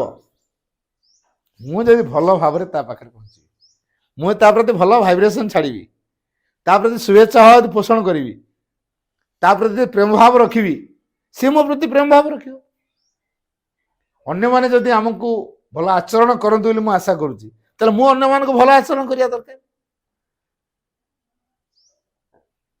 କିନ୍ତୁ ଅନ୍ୟମାନେ ଭଲ ହୁଅନ୍ତୁ ଯଦି ଏଟା ମୁଁ ଚାହୁଁଛି, ତାହେଲେ ମତେ କଣ ହବା ଦରକାର? ଭଲ ହବା ଦରକାର। ତେଣୁ ଏଟା କେମିତି ହବା? ତାହେଲେ ବଦଳିବାଟା ଆଗର ନିଜର ନା ଅନ୍ୟମାନେ? କିନ୍ତୁ ଆମେ କଣ କହୁ, ମୁଁ ପାଖ ପାର୍ଶ୍ୱରେ କହୁଛି, ଘରେ କେହି ସହଯୋଗ କରୁନାହାନ୍ତି, କେତେ କଣ କରିବା? ପାର୍ଶ୍ୱରେ ସିନା ସମସ୍ତେ ବସିଲେ ହୁଅନ୍ତା, କେହି ବସୁନାହାନ୍ତି। କାହାକୁ କେତେ କହିବୁ? ଇଏ ତାର ଗୋଟେ କଥା, ସେ ତାର ଗୋଟେ କଥା, ସେ ତାର ଗୋଟେ କଥା, ବସିକି ଟିଭି ଦେଖୁଥିବେ, ଚର୍ଚ୍ଚା କରୁଥିବେ, ପାଠ ଚକରେ କେହି ବସୁନାହାନ୍ତି। କଣ କରିବି? କେତେ ବର୍ଷ ହେଲାଣି କେହି ବଦଳୁନାହାନ୍ତି। ତେଣୁ ଏ ଯୋଉ ମାଙ୍କ ପାଖରେ କେବେ ସେଇ କଥାଟା ଉପସ୍ଥାପନ କରୁଛୁ, ମା ପରିବାରଟା ତମର ବୋଲି, ମୁଁ କହୁଛି ମୁଁ ପରିବାର ବଦଳେଇବି, ଏଇଟା ତ ଭୁଲ ହେଲା। ପରିବାର ମୁଁ ବଦଳେଇ ପାରିବିନି, ପରିବାର ମା, କାରଣ ପରିବାରଟା କାହାର? ମାଙ୍କର। ଆକୁ କହୁଛି ମୁଁ ବଦଳେଇବି। ଆଉ ମାଙ୍କ ପରିବାର ମା ବଦଳେଇବେ ନା ମୁଁ ବଦଳେଇବି? ଯଦି ମାଙ୍କ ପରିବାର ମା ବଦଳେଇବେ, ତାହେଲେ ମୁଁ କେମିତି ଭାବରେ ଚାହିଁବି ସମସ୍ତେ ବଦଳନ୍ତୁ ବୋଲି? ମୁଁ ମାଙ୍କ ପାଖରେ ଆଗ ବଦଳିକି ଦେଖେଇବି। ମା ଗୋଟେ ସେଥିପାଇଁ ବାଣୀ ଦେଲେ, if you wish to change the world, first change yourself. ଯଦି ତମେ ଚାହୁଁଛ ପୃଥିବୀଟାକୁ ବଦଳେଇବା ପାଇଁ, ତାହେଲେ ଆଗ ନିଜେ ବଦଳ। କିଏ ବଦଳେଇବ ଆମକୁ? ଆମକୁ ବଦଳେଇବେ କିଏ? ଏଇ ମା ବଦଳେଇ। ତେଣୁ ମୁଁ ଆଗ ବଦଳିବି ମାକୁ ଧରିକି। ତେଣୁ ମୋର ଶରୀର, ମୋର ପ୍ରାଣ, ମୋର ମନ, ମୋ ପ୍ରାଣ କେତେବେଳେ ମାକୁ ଡାକିବ? ପ୍ରାଣରେ ଆଗ ନମ୍ରତା ଆସିବା ଦରକାର, ଭକ୍ତି ଆସିବା ଦରକାର। ତେଣୁ ପ୍ରାଣରେ ଯଦି ଭକ୍ତି ନାହିଁ, ନମ୍ରତା ନାହିଁ, ବଦଳିଆ ହବନି। ଭକ୍ତି କେମିତି ଆସିବ ତାହେଲେ? ଏଇଥିପାଇଁ ଫଟୋଟିଏ ଦରକାର, ମା ସହ ଫଟୋ ଦରକାର। ମାଙ୍କର ମୁହଁକୁ ଚାହିଁଲେ, ମାଙ୍କର ଆଖି ସହିତ ଆଖି ମିଳେଇକି ଦେଖିଲେ, ମା ତାଙ୍କର ଦୃଷ୍ଟି ଭିତରେ ଦେଇ ସେ ଆମ ଭିତରେ କ୍ରିୟା କରିବେ। ତେଣୁ ମାଙ୍କର ଦୃଷ୍ଟି ଯଦି ଆମ ଅନ୍ତରାତ୍ମା ସହିତ ପଡିଲା, ତାପରେ ଆମ ଅନ୍ତରାତ୍ମା ଜାଗ୍ରତ ହେଇ ଉଠିବ, ତାର ଯୋଉ ପ୍ରଭାବକୁ ବିସ୍ତାର କରିବ। ଯେତେବେଳେ ଅନ୍ତରାତ୍ମାର ପ୍ରଭାବଟା ଯେତେବେଳେ ବିସ୍ତାର ହବ, ଧୀରେ ଧୀରେ ଅନ୍ଧକାର ଦୂର ହବ। ଅନ୍ଧାର ହେଇଛି, ସୂର୍ଯ୍ୟ ଧୀରେ ଧୀରେ ଉଇଁଲେ, ତାପରେ ଅନ୍ଧାର ରହିବ ନା ପଳେଇବ? କୁହନ୍ତୁ। ରାତିର ଗାଢ ହେଇଥିଲା ଅନ୍ଧାରଟା, ସୂର୍ଯ୍ୟ ନଥିଲା। ଧୀରେ ଧୀରେ ପୂର୍ବ ଆକାଶରେ ସୂର୍ଯ୍ୟ ଟିକେ ଉଇଁବା ଆରମ୍ଭ ହେଲେ, ଫର୍ଚ୍ଚା ଦେଖା ହେଲା। ତାପରେ ଆଉ ଟିକେ ମିଳେ, ଲାଇଟ୍ ଆସିଲା, ତାପରେ ପୁରା ମାତ୍ରାରେ ଉଦୟ ହେଇଗଲେ। ଆଉ ଅନ୍ଧାର ରହିବ ନା ଆଲୁଅ ରହିବ?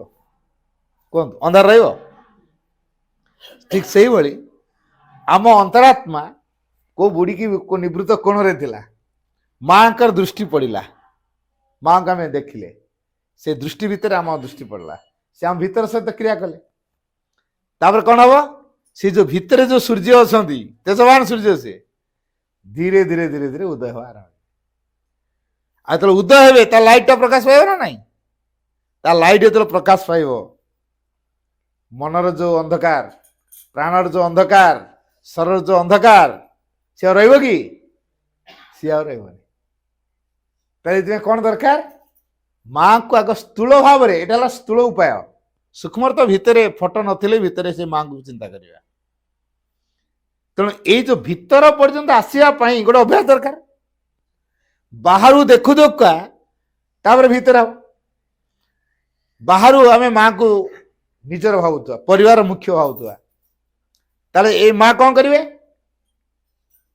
ପରିବାର ଯେହେତୁ ମୁଖ୍ୟ ମାନିଛି ମୁଁ, ତାହେଲେ ମୋର ଯାହା ଦରକାର ମୁଖ୍ୟଙ୍କ ପାଖରେ ଜଣେଇବି, ମୋର ଆଜି ଏଇଟା ଦରକାର, ହବ କି ନାହିଁ ସେ ଜାଣିଛନ୍ତି, ଜଣେଇଦେବା ଦରକାର। ତାପରେ ନିଶ୍ଚିତ ରୁହନ୍ତୁ, ମାଆଙ୍କୁ ମୁଁ ଜଣେଇ ସାରିଛି ମାନେ ଯଦି ଏଇଟା ପ୍ରକୃତରେ ମୋର ଆବଶ୍ୟକ ନିଶ୍ଚିତ ହବ। ଯଦି ଏଇଟା ମିଳୁନି ଜାଣିବା ମୋ ପାଇଁ ଏଇଟା ଆବଶ୍ୟକ ନାହିଁ। ତାପରେ କିନ୍ତୁ କ'ଣ କହୁଛୁ, କାମନା ଅଛି ବୋଲି ହେ ମାଆଙ୍କୁ ଡାକିଲେ କିଛି କଲେନି, ତାରିଣୀଙ୍କ ପାଖକୁ ନଡ଼ିଆଟା ପଠେଇଥିଲେ ହେଇଥାନ୍ତା, ସେ ଶିବଙ୍କ ପାଖରେ 108 ବେଲପତ୍ର ଚଢ଼େଇଥିଲେ ହେଇଥାନ୍ତା, ଆମ ଗାଁ ଠାକୁରାଣୀଙ୍କ ପାଖରେ ବୋଦା ମାନସିକ କରିଥିଲେ ହେଇଥାନ୍ତା। ହେଲା, ଏଇଭଳି ଅବସ୍ଥା ଆମ ମାନସିକତା ଭିତରେ ଅଛି କି ନାହିଁ? ଏଇ ଯୋଉ ଅବସ୍ଥା ଆମ ମାନସିକତା ଭିତରେ ଅଛି, ଇଏ କୋଉ ଦିନ ବଦଳିବ? ଯୋଉଦିନ ମା ମୋର ସର୍ବସ୍ୱ, ମୋ ପାଇଁ ଯାହା ଦରକାର ସିଏ ଦେବେ, ମତେ ସିଏ ଠିକ ମାର୍ଗ ଦେଖେଇବେ, ଏ ବିଶ୍ୱାସ ଯେତେବେଳେ ମୋ ଭିତରେ ଘନୀଭୂତ ହବ, ଦୃଢ଼ ହବ, ତାପରେ ମୋ ଜୀବନରେ କ'ଣ ଆସିଲା କ'ଣ ନାହିଁ ଆଉ ପ୍ରତିକ୍ରିୟା ତିଆରି ହବନି। ମୋ ପାଇଁ ଯାହା ଆବଶ୍ୟକ ମା ମୋ ଭିତରେ କରୁଛନ୍ତି, ତା ପାଇଁ ଯାହା ଆବଶ୍ୟକ ତା ପାଇଁ କରୁଛି, ମୁଁ କାହିଁ ତା ସହିତ କମ୍ପେୟାର କରୁଛି? ଆମ ଭିତରେ ଯୋଉ ସମସ୍ୟା ଆସୁଛି କ'ଣ, ମୁଁ ଆଉ ଜଣ ସହିତ କମ୍ପେୟାର କରୁଛି ନା। ଦେଖିଆ ତାଙ୍କର ଆଗେଇ ଗଲି କି ମୁଁ ପଛେଇ ଗଲି କି? ମୁଁ କେମିତି ତାଙ୍କ ଭଳିଆ ଆଗେଇବି? କାହିଁକି? ମୁଁ କ'ଣ ତା ଭଳିଆ ହେବି କି? ମୋର ଯାହା ଆବଶ୍ୟକ ମା ମତେ ଦେଇଛନ୍ତି, ତାର ଯାହା ଆବଶ୍ୟକ ତାକୁ ଦେଇଛନ୍ତି। ମୁଁ ଡାକ୍ତର ହେବା ପାଇଁ ମା ମତେ ତିଆରି କରୁଛନ୍ତି, ତାକୁ ଇଞ୍ଜିନିୟର ହେବା ପାଇଁ ମା ତାକୁ ତିଆରି କରୁଛନ୍ତି, ତାକୁ ଟିଚର ହେବା ପାଇଁ ମା ତିଆରି କରୁଛନ୍ତି, ତାକୁ ଭଲ ସିଙ୍ଗରଟେ ହେବା ପାଇଁ ମା ତାକୁ ତିଆରି କରୁଛନ୍ତି, ଆଉ ଜଣେ ଭଲ ମ୍ୟୁଜିସିଆନ ତବଲା ଫବଲା ବଜେଇବ, ହାରମୋନି ବଜେଇବ ତାକୁ ସେ ବନଉଛନ୍ତି, ଆଉ ଜଣେ ଭଲ ଖେଳୁଆଡ଼ ହବ ତାକୁ ସେ ବନଉଛନ୍ତି, ଆଉ ଜଣେ ନିଃସ୍ୱାର୍ଥପର ଭାବରେ ଜନହିତକର କାର୍ଯ୍ୟ କରିବ, ସମାଜସେବୀ ହବ, ରାଜନେତା ହବ, ତାକୁ ବନଉଛନ୍ତି। ଆଉ ମୁଁ କାହିଁ କହୁଛି ମୁଁ ତା ଭଳିଆ ହେବି? ଏଇ ଯୋଉ ମୁଁ ଅନ୍ୟ ଜଣଙ୍କ ସହିତ ଯୋଉ କମ୍ପେୟାର କରଉଛି, ତୁଳନା କରଉଛି ନିଜକୁ, ତେଣୁ କ'ଣ ହଉଛି, ତା ଭଳିଆ ଯଦି ମୁଁ ହେଇ ନ ପାରିଲି ତା ପ୍ରତି କ'ଣ ହେଲି? ଜେଲସ୍ ହେଲି, ଈର୍ଷା। ଯେ ଟପି ଗଲି, ହଁ ମତେ ଦେଖଉଥିଲ, ଦେଖ କ'ଣ ଭାବୁଛୁ ତୁ, ମୁଁ କ'ଣ ତୋ ଭଳିଆ ଷ୍ଟେଜରେ ଅଛି ନା କ'ଣ? ଥିଲି, କୋଉ ଯୁଗରେ ଥିଲି, ଏବେ ଦେଖ ମୋର 5 ମାଲା କୋଠା ହେଇଗଲାଣି, 5ଟା ଗାଡ଼ି ହେଇଗଲାଣି, ମୁଁ ମତେ ମୋର ପଦବୀ ଚାକିରି ପାଇଗଲାଣି, ମୋ IAS ହେଇଗଲିଣି, ତୋ ଭଳିଆ ଅଛି ମୁଁ? ଥିଲି ଗରିବ କ'ଣ ଥିଲି, ମୋ ଦୟା ଦେଖଉଥିଲୁ, ବହୁତ କଥା କହୁଥିଲୁ, ଏବେ ଦେଖା। ଆରେ ମୋର ଏଇଟା ହବା ପାଇଁ ମା ସ୍ଥିର କରିଛନ୍ତି ହେଲେ ମୁଁ ସେଇଟା ହେଇଛି, ତାର ସେଇଟା ହବ ବୋଲି ମା ତା ସ୍ଥିର କରିଛନ୍ତି। ତେଣୁ ଆମ ଭିତରେ କାହିଁକି ଡିସ୍ପ୍ୟୁଟଟା ତିଆରି ହଉଛି? ଏଇ ଅଜ୍ଞାନତା ପାଇଁ। ତେଣୁ ଯୋଉ ମାଙ୍କୁ ଧରିଲେ ଯାହା ପାଇଁ ଯାହା ଆବଶ୍ୟକ ନିଶ୍ଚିତ ମିଳିବ। ତେଣୁ ଯୋଉ ଅନ୍ଧକାର ଭିତରୁ ବାହାରକୁ ଉଠିବା ପାଇଁ ବା ଆଲୋକ ଆଡକୁ ଯିବା ପାଇଁ ମା ଦରକାର। ଆମେ ଯୋଉ ଦୁର୍ବଳ ହଉଛୁ, ପାରୁନୁ, ନିଜ ସାମର୍ଥ୍ୟରେ କରୁଛୁ ବୋଲି ଦୁର୍ବଳ ହଉଛୁ ନା। ଯଦି ମାଙ୍କ ଶକ୍ତିରେ ନବା, ମାଙ୍କ ଶକ୍ତି ଯଦି କାମ କରିବା, ଦୁର୍ବଳ ହବା? ମୋ ଘରେ ଟ୍ୟୁବୱେଲଟେ ଖୋଳିଛି, ଖରାଦିନ ହେଲା ପାଣି ତଳୁ ଖସିଗଲା, ହ୍ୟାଣ୍ଡେଲ ମାରୁଛି, ମଟର ତ ଉଠଉନି, ହ୍ୟାଣ୍ଡେଲରେ ପାଣି ବାହାରୁଛି, ସିଏ ପୁଣି କାଦୁଆ ପାଣି ବାହାରୁଛି, ତାପରେ କିଛି ଦିନ ପରେ ନାହିଁ, ପାଖରେ ଗୋଟେ କୋଉଠୁ ବାହାରିବ, ସେଠିକି ଯାଉଛି। କିନ୍ତୁ ସମୁଦ୍ର ସହିତ ଯଦି ମୋର କନେକ୍ସନ ହେଇଥିବ, ଖରାଦିନେ ଶୁଖିବ? ଖରାଦିନେ ଯଦି ମୋର ପାଇପ୍ ଯଦି ସମୁଦ୍ର ସହିତ କନେକ୍ସନ ହେଇଛି, ଖରାଦିନେ ପାଣି ଶୁଖିବ କି? ଶୁଖିବନି। ସେ ସମୁଦ୍ର କୋଉଟା? ଜଳର ଉତ୍ସ। ସେଠି ମୁଁ ଯଦି ମା ଯେ ସକଳ ବସ୍ତୁର ଉତ୍ସ, ସକଳ ଶକ୍ତିର ସେ ଉତ୍ସ, ତାଙ୍କ ସହିତ ଯଦି ଯୋଡ଼ି ହେଇଯିବି ତା ସରିବ? ଦୁର୍ବଳ ହେବି? ହବନି। ବୁଦ୍ଧିର କାମ କୋଉଟା? ବୁଦ୍ଧିର କାମ କୋଉଟା? ଆମେ ସେ ମୂଳ ଉତ୍ସ ସହିତ ଯୋଡ଼ି ହେଇକି ରହିବା ନା ଯେତିକି ଦେଇଛନ୍ତି ତାରି ଭିତରେ ରହିବା? ମୋ ସାମର୍ଥ୍ୟ ଯେତିକି ଅଛି ମୁଁ ତାରି ଭିତରେ ଲିମିଟେଡ୍ ହେବି। କାହିଁ? ମୁଁ ଭଗବାନଙ୍କ ଉତ୍ସ ସହିତ ଯୋଡ଼ି ହେଇପାରିବି? ଭଗବାନଙ୍କ ସହିତ ଯୋଡ଼ି ହେଇପାରିବିନି। ତେଣୁ ଭଗବାନ ସହିତ ଯେ ଯୋଡ଼ିବା ପାଇଁ ସବୁବେଳେ ଚାହୁଁଛନ୍ତି, ଅଥଚ ଆମେ ରାଜି ହଉନୁ, माँ को माँ बोली निबिड़ भाव भल पाइले से ऑटोमेटिक आमको जोड़े नेबे आमको कोले नेबे आम पादे गले माँ एमतीका जड़े माँ से आमको 100 पाद आगे पलैसे जा मो पिला मो आड़ को तेणु माँ देखे मो पिला मो आड़ को आसूसी पिलाटा यदि ता आड़ पादे जाइथिबो से माँ ता आड़ को 100 पाद पड़ी आसबे तापर तो कोले नेबे आम तो आगे माँ आड़ को जाऊनु माँ कहीं आस आम पाक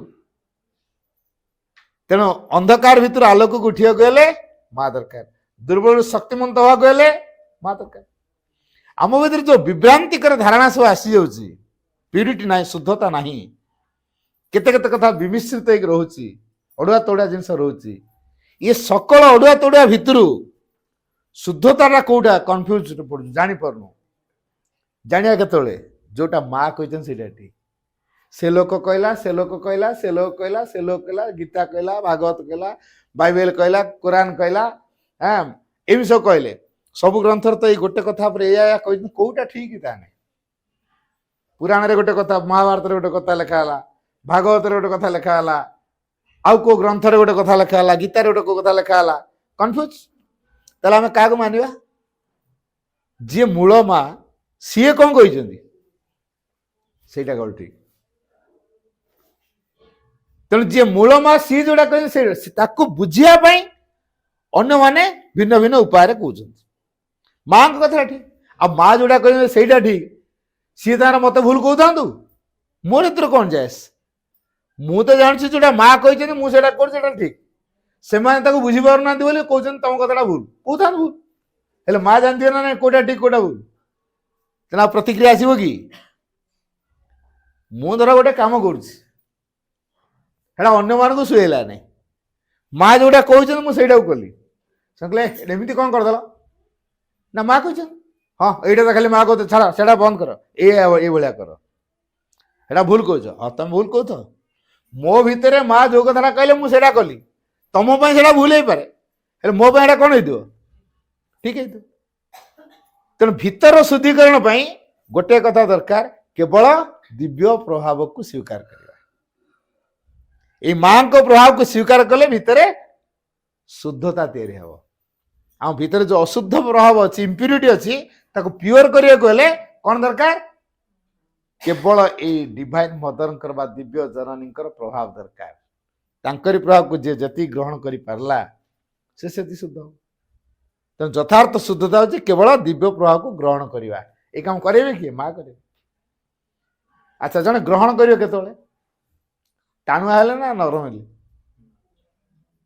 टाणुआ हेले ग्रहण कर पारियो टाणुआ हेले जने ग्रहण कर पारियोनी स्पंजटा पानी ऊपर पके दवा पानी की टाण नब नरम बोल देखिया लुहाटा पकाता पानी ऊपर लुहा टाणिब पानी शोषिब कहीं लुहा टाण से पानी की शोषि पारानी स्पंजटा नरम पानी ऊपर पकईदे साई टाण नहीं गला तेणु जे नरम हो से ग्रहण कर आम जो कठोर हो आम घरे कली गई ना ना रिजिड कठोर माने कौन गोटे बड़ कठोर कठोरतार गोटे दिग है रिजिड आम आगे रिजिडिटी जो हो ना मुझे जहाँ जानती से ठीक आ सब यहाँ कठोरता माँ कहले जेकोसी प्रकार कठोरता अचेतन लक्षण